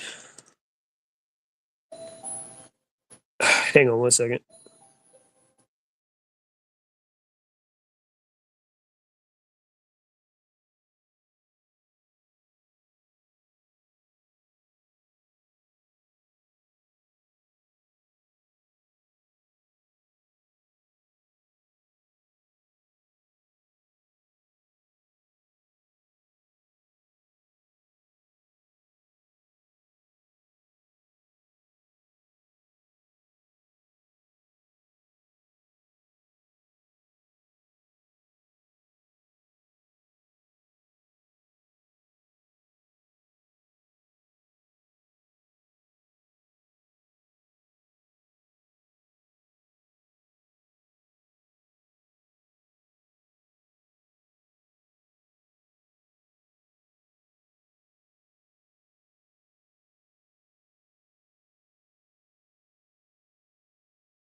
All right, sorry about that, guys. I am back. Um, yeah, sorry, my neighbor needed help with something. He's a little new around here, so just helping him out with the mailbox. But anyways, I'm going to finish off this stream with T'Challa. I think I've kind of covered everything that I wanted to talk about. So I'm gonna do this live drawing, and then I am going to color him and call it a night because it is getting around 11. So it's a good thing I started while I did at around 8 because I know how long-winded I can be sometimes, you know, especially with that expedition. I know I was taking a minute talking about the whole expedition stuff, but yeah, yeah.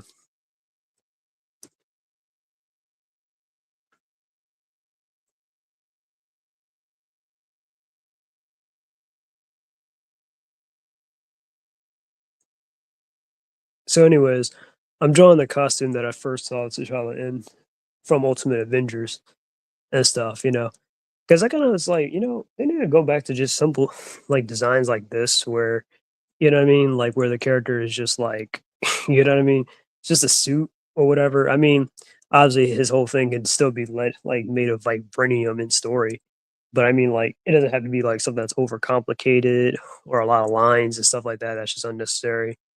I'm just like, yeah, it could be simple, simple.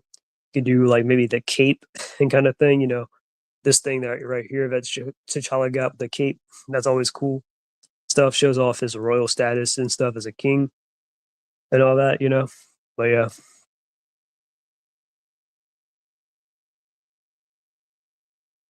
yeah, the Jungle Avenger stuff. That's what they call him, the Jungle Avenger, the African Avenger, all that stuff. You know, funny enough, in like some of the cartoons and stuff, they'd be like mistaken. They'd be like, if first see T'Challa, they'd be like, man, is that a big cat or something? A big black cat?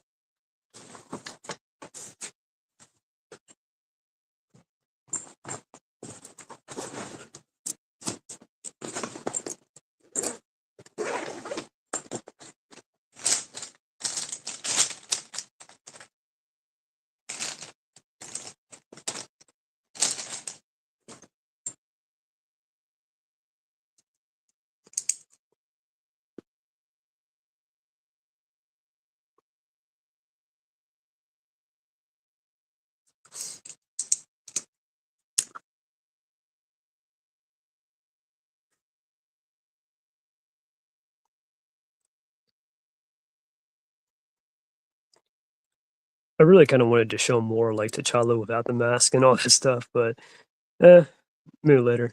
I do have a specific thumbnail though that I do want to put in the video, but I'll put it in after I'm done with this stream. But yeah, definitely a good stream. A lot of people came in. I know it's been a while since I've actually streamed, but you know how it is.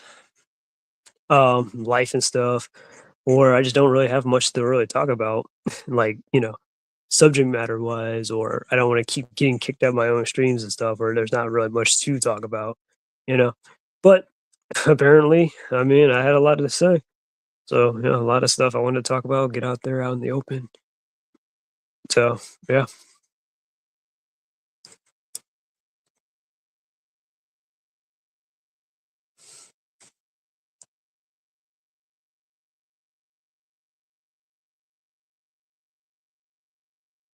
but now that I got Disney Plus pack, I am definitely going to watch some of the stuff that I probably would not really catch on my own fruition. Um, Unfortunately, I'm thinking about putting myself through watching Ant-Man and the Wasp: Quantumanium. Crazy enough, right? Yeah, I've seen both the Ant-Man movies, and they're okay. The first one was okay. The second one I thought was okay, but looking back, I'm like, that movie wasn't really all that. Like wasn't all that, or it was forgettable. The third one though, um, when it came out, like around the time when it was like being talked about or the trailers and stuff, I was like, I think I might be interested in watching it. Then when I heard about them taking 5 months to reshoot, I was like, yeah. And I heard about all this stuff. Like they were talking about like, oh yeah, it smelled like crap. Like they actually put like manure and it's like stuff like that on the stage or whatever. And it was like, ugh. I was like, you know what? I'm probably better off not watching this movie, or going to the theaters and spending my money and wasting my time on this movie. And funny enough, I remember this is a couple years ago around the time of my birthday. Like my mom was like, she's not obviously my mom's not really into superheroes and stuff like that. She knows I am because, I'm her son. But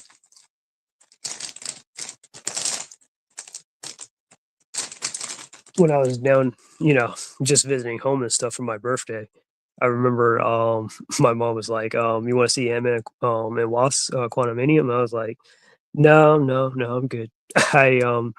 I instead, I wanted to see Creed 3 and stuff, even though I'm not caught up on Creed, you know, because I was still watching Rocky at the time. So I was like, well, I've watched like what I think I saw like up to like Rocky 4 at the time. I've seen all the Rocky movies at this point now, including the 2006 movie and stuff. Um, I will say I do like Rocky 4 better than Rocky 3. That's just my opinion, though.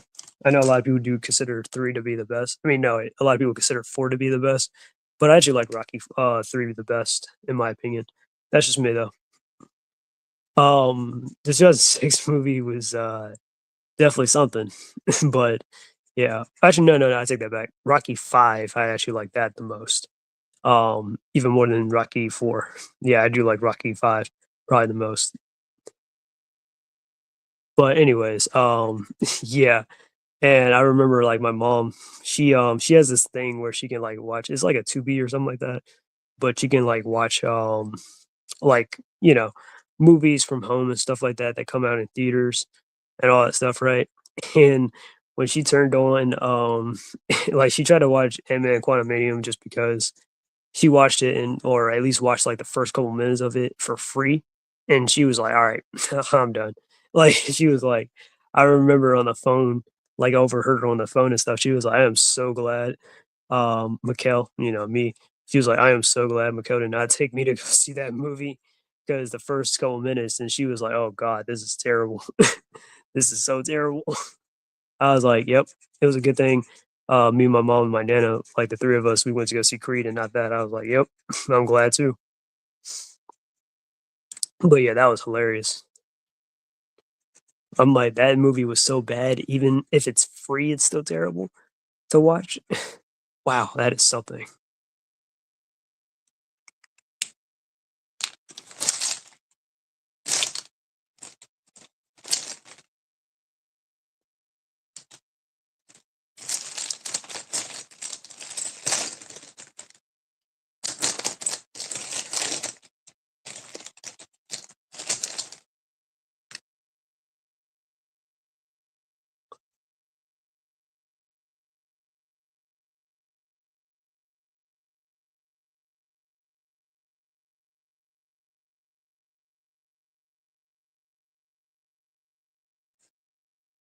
I kind of got Black Panther over here looking like a Mucha Lucha character with this coloring. But don't worry. Um, Obviously, the Black Panther is going to get some black on that costume, that's for sure. But it's kinda cool, like, when you, like, do that kinda thing with the, blue and stuff. You'll see what I'm doing in a second. Because you always, like, sometimes, you got have a little bit of a blue outline kinda thing, and then once you put it black, bam, it really strikes, like this right here. Because if I made it all black and stuff, you won't be able to see the lines and the, muscle tone and all that stuff or whatever. Like this right here, won't be able to see if I colored it all black because, it's inked in black, so yeah. Blackity black, black, black.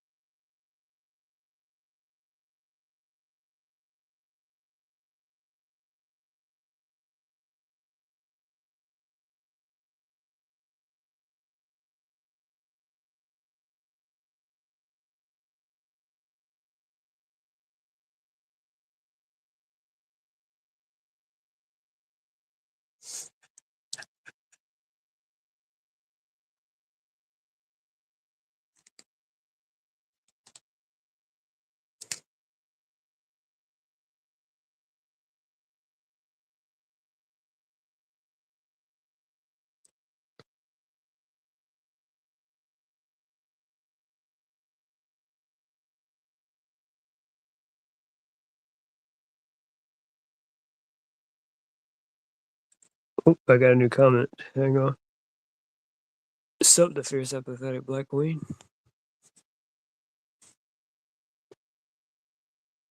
Steven, welcome back. I am. You're just in time to watch me color in the Black Panther from the Ultimate Avengers movie.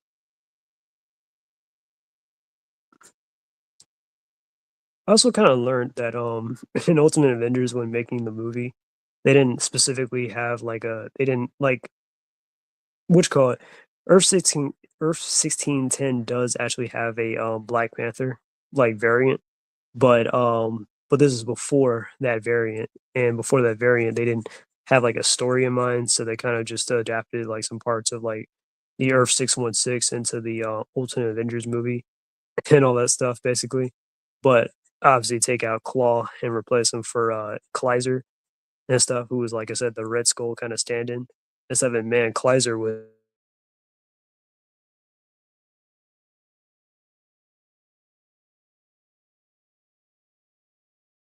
like the first movie where he's like Captain America's arch nemesis, and then Captain America thought he killed him off and stuff like that. And then he comes to find out, oh snap, this guy's still alive after all these years. Even though I kicked this man into like a rocket thing, and he's still alive. That's crazy. You know what I mean? Stuff like that. So yeah. And then, he threw like a grenade at the guy and then bam, he blew up, still alive. Like, man, yeah. Do you think Miles should have a TV series instead of a movie? I'm asking because I'm getting ideas of make a rewrite for a future in college. Um Personally I think they might as well just go with making a TV series. That's how I feel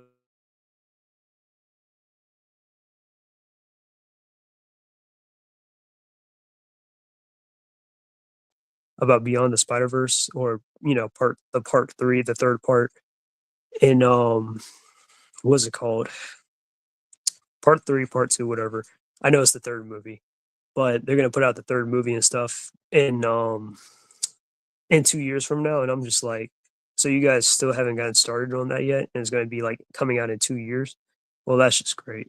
So I'm like, you might as well have just made it like a Netflix TV show or something like that. That's how I felt like it should have been, or whatever. But then again, it probably would have gotten traction like that on Netflix. So, but if you want my answer, I would say go for a TV series.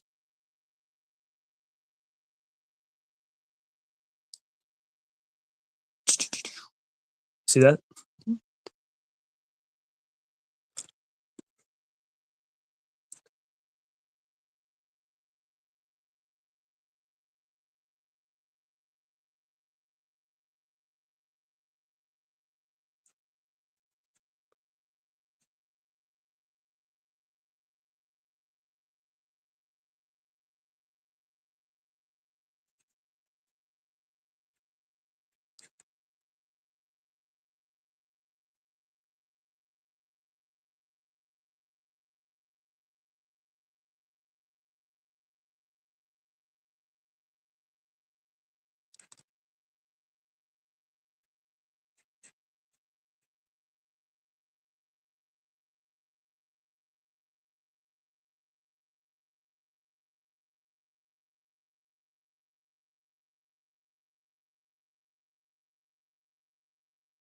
Do you think they should do a storyline of Captain America Cold War where they have Steve and Sam? Um, Maybe. I don't know. Um, I don't know what Cold War is about. I'm not gonna lie to you. And stuff. At first, I thought you were talking about like, oh, like about his early years and stuff. In World War II. Well, even though technically they already had that with Captain America: First Avenger. That's what I got so far.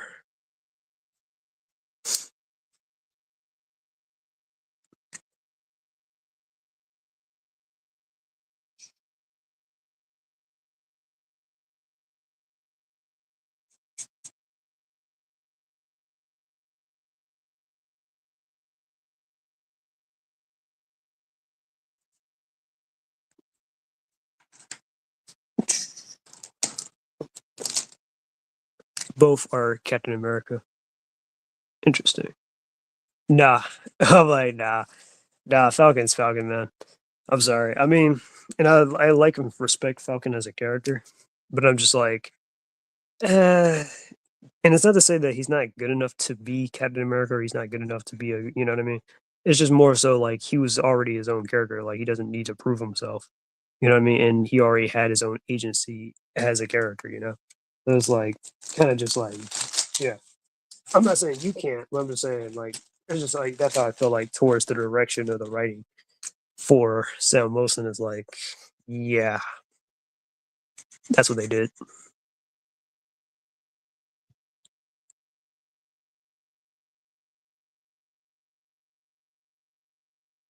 I'm not gonna lie though, I would love to see more of Falcon if he had like an actual pet hawk like he does, or pet I said hawk, pet falcon like he does in the comics and stuff, you know, Red Wing.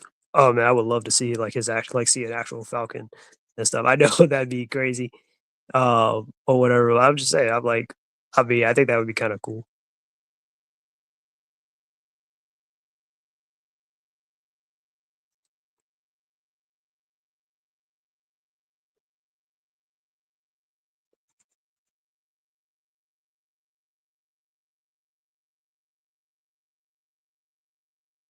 It's a little bit of a bleach-ish type color and stuff. I don't really like to use this color for skin unless it's for like the hair and somebody's like an ash blonde type character.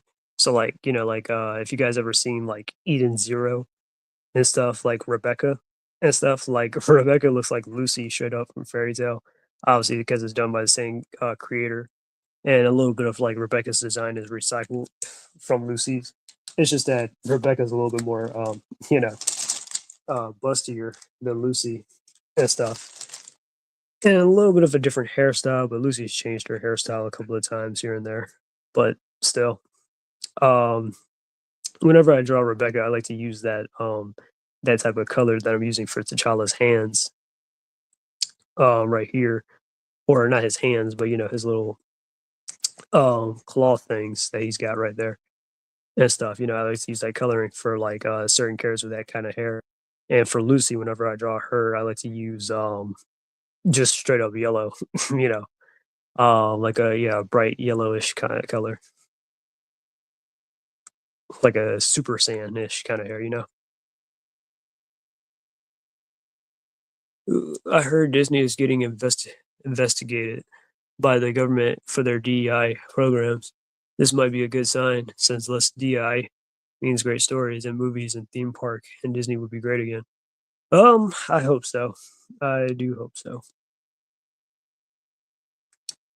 I can't say it will automatically make good stories because you can still make a bad story without diversity, but that's the reason why it's been killing Disney lately.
Well, I gave you 1 sec. I'm back.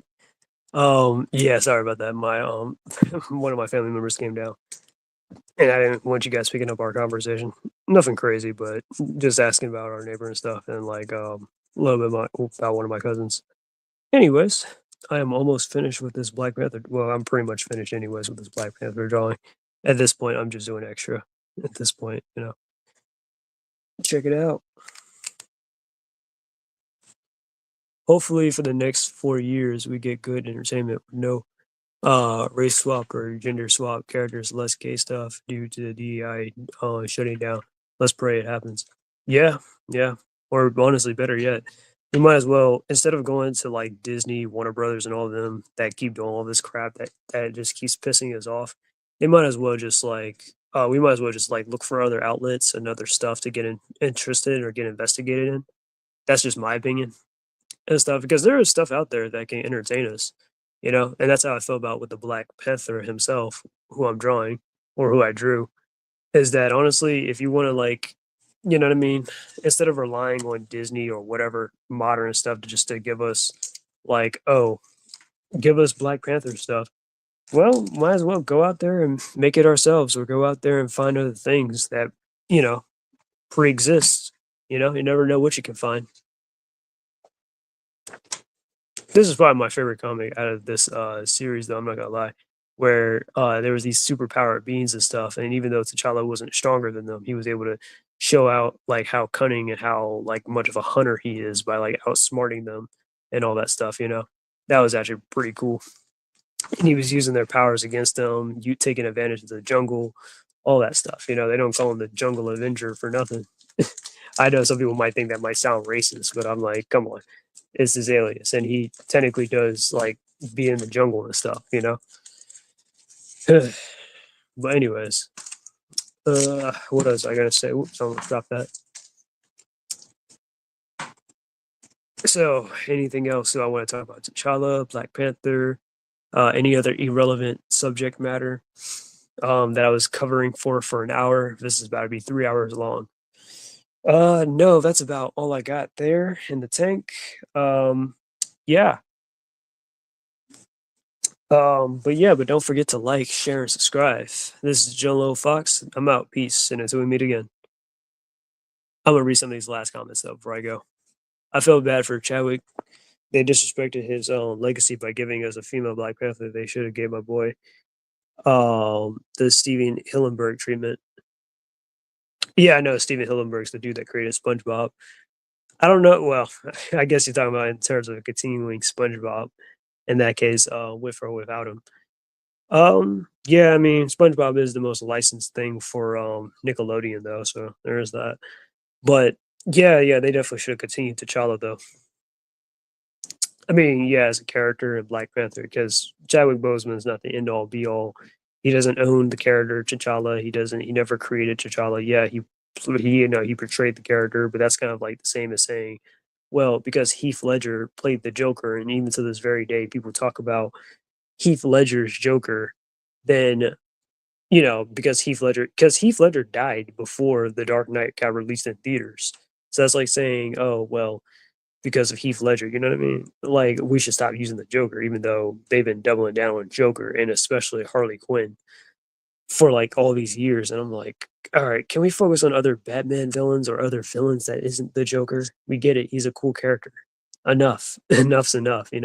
That's how I feel. But anyways, thanks for coming by, guys. I really appreciate it. I hope you guys are entertained and all that stuff. I know I might have sounded a little bit dry, who knows, at some points, but I just felt like I wanted to get my point across here, and I just wanted to share my what my revelations about Black Panther and stuff and what I learned because I've been reading some of his comics lately. I've been reading stuff from, like I said, the Christopher Priest run. That's been pretty interesting. This is from where this comic is from. But yeah, I'll definitely share more later, and I'll probably talk about other Marvel, DC, or whatever type of characters somewhere down the line. But anyways, that's all I got here. Um, you guys take care. Have a good Friday night and whatever less than an hour of it do you have of it, or Saturday, the weekend, the week in general, good life, etc. This is the Journal of Fox, and I'm out. Peace, and until we meet again.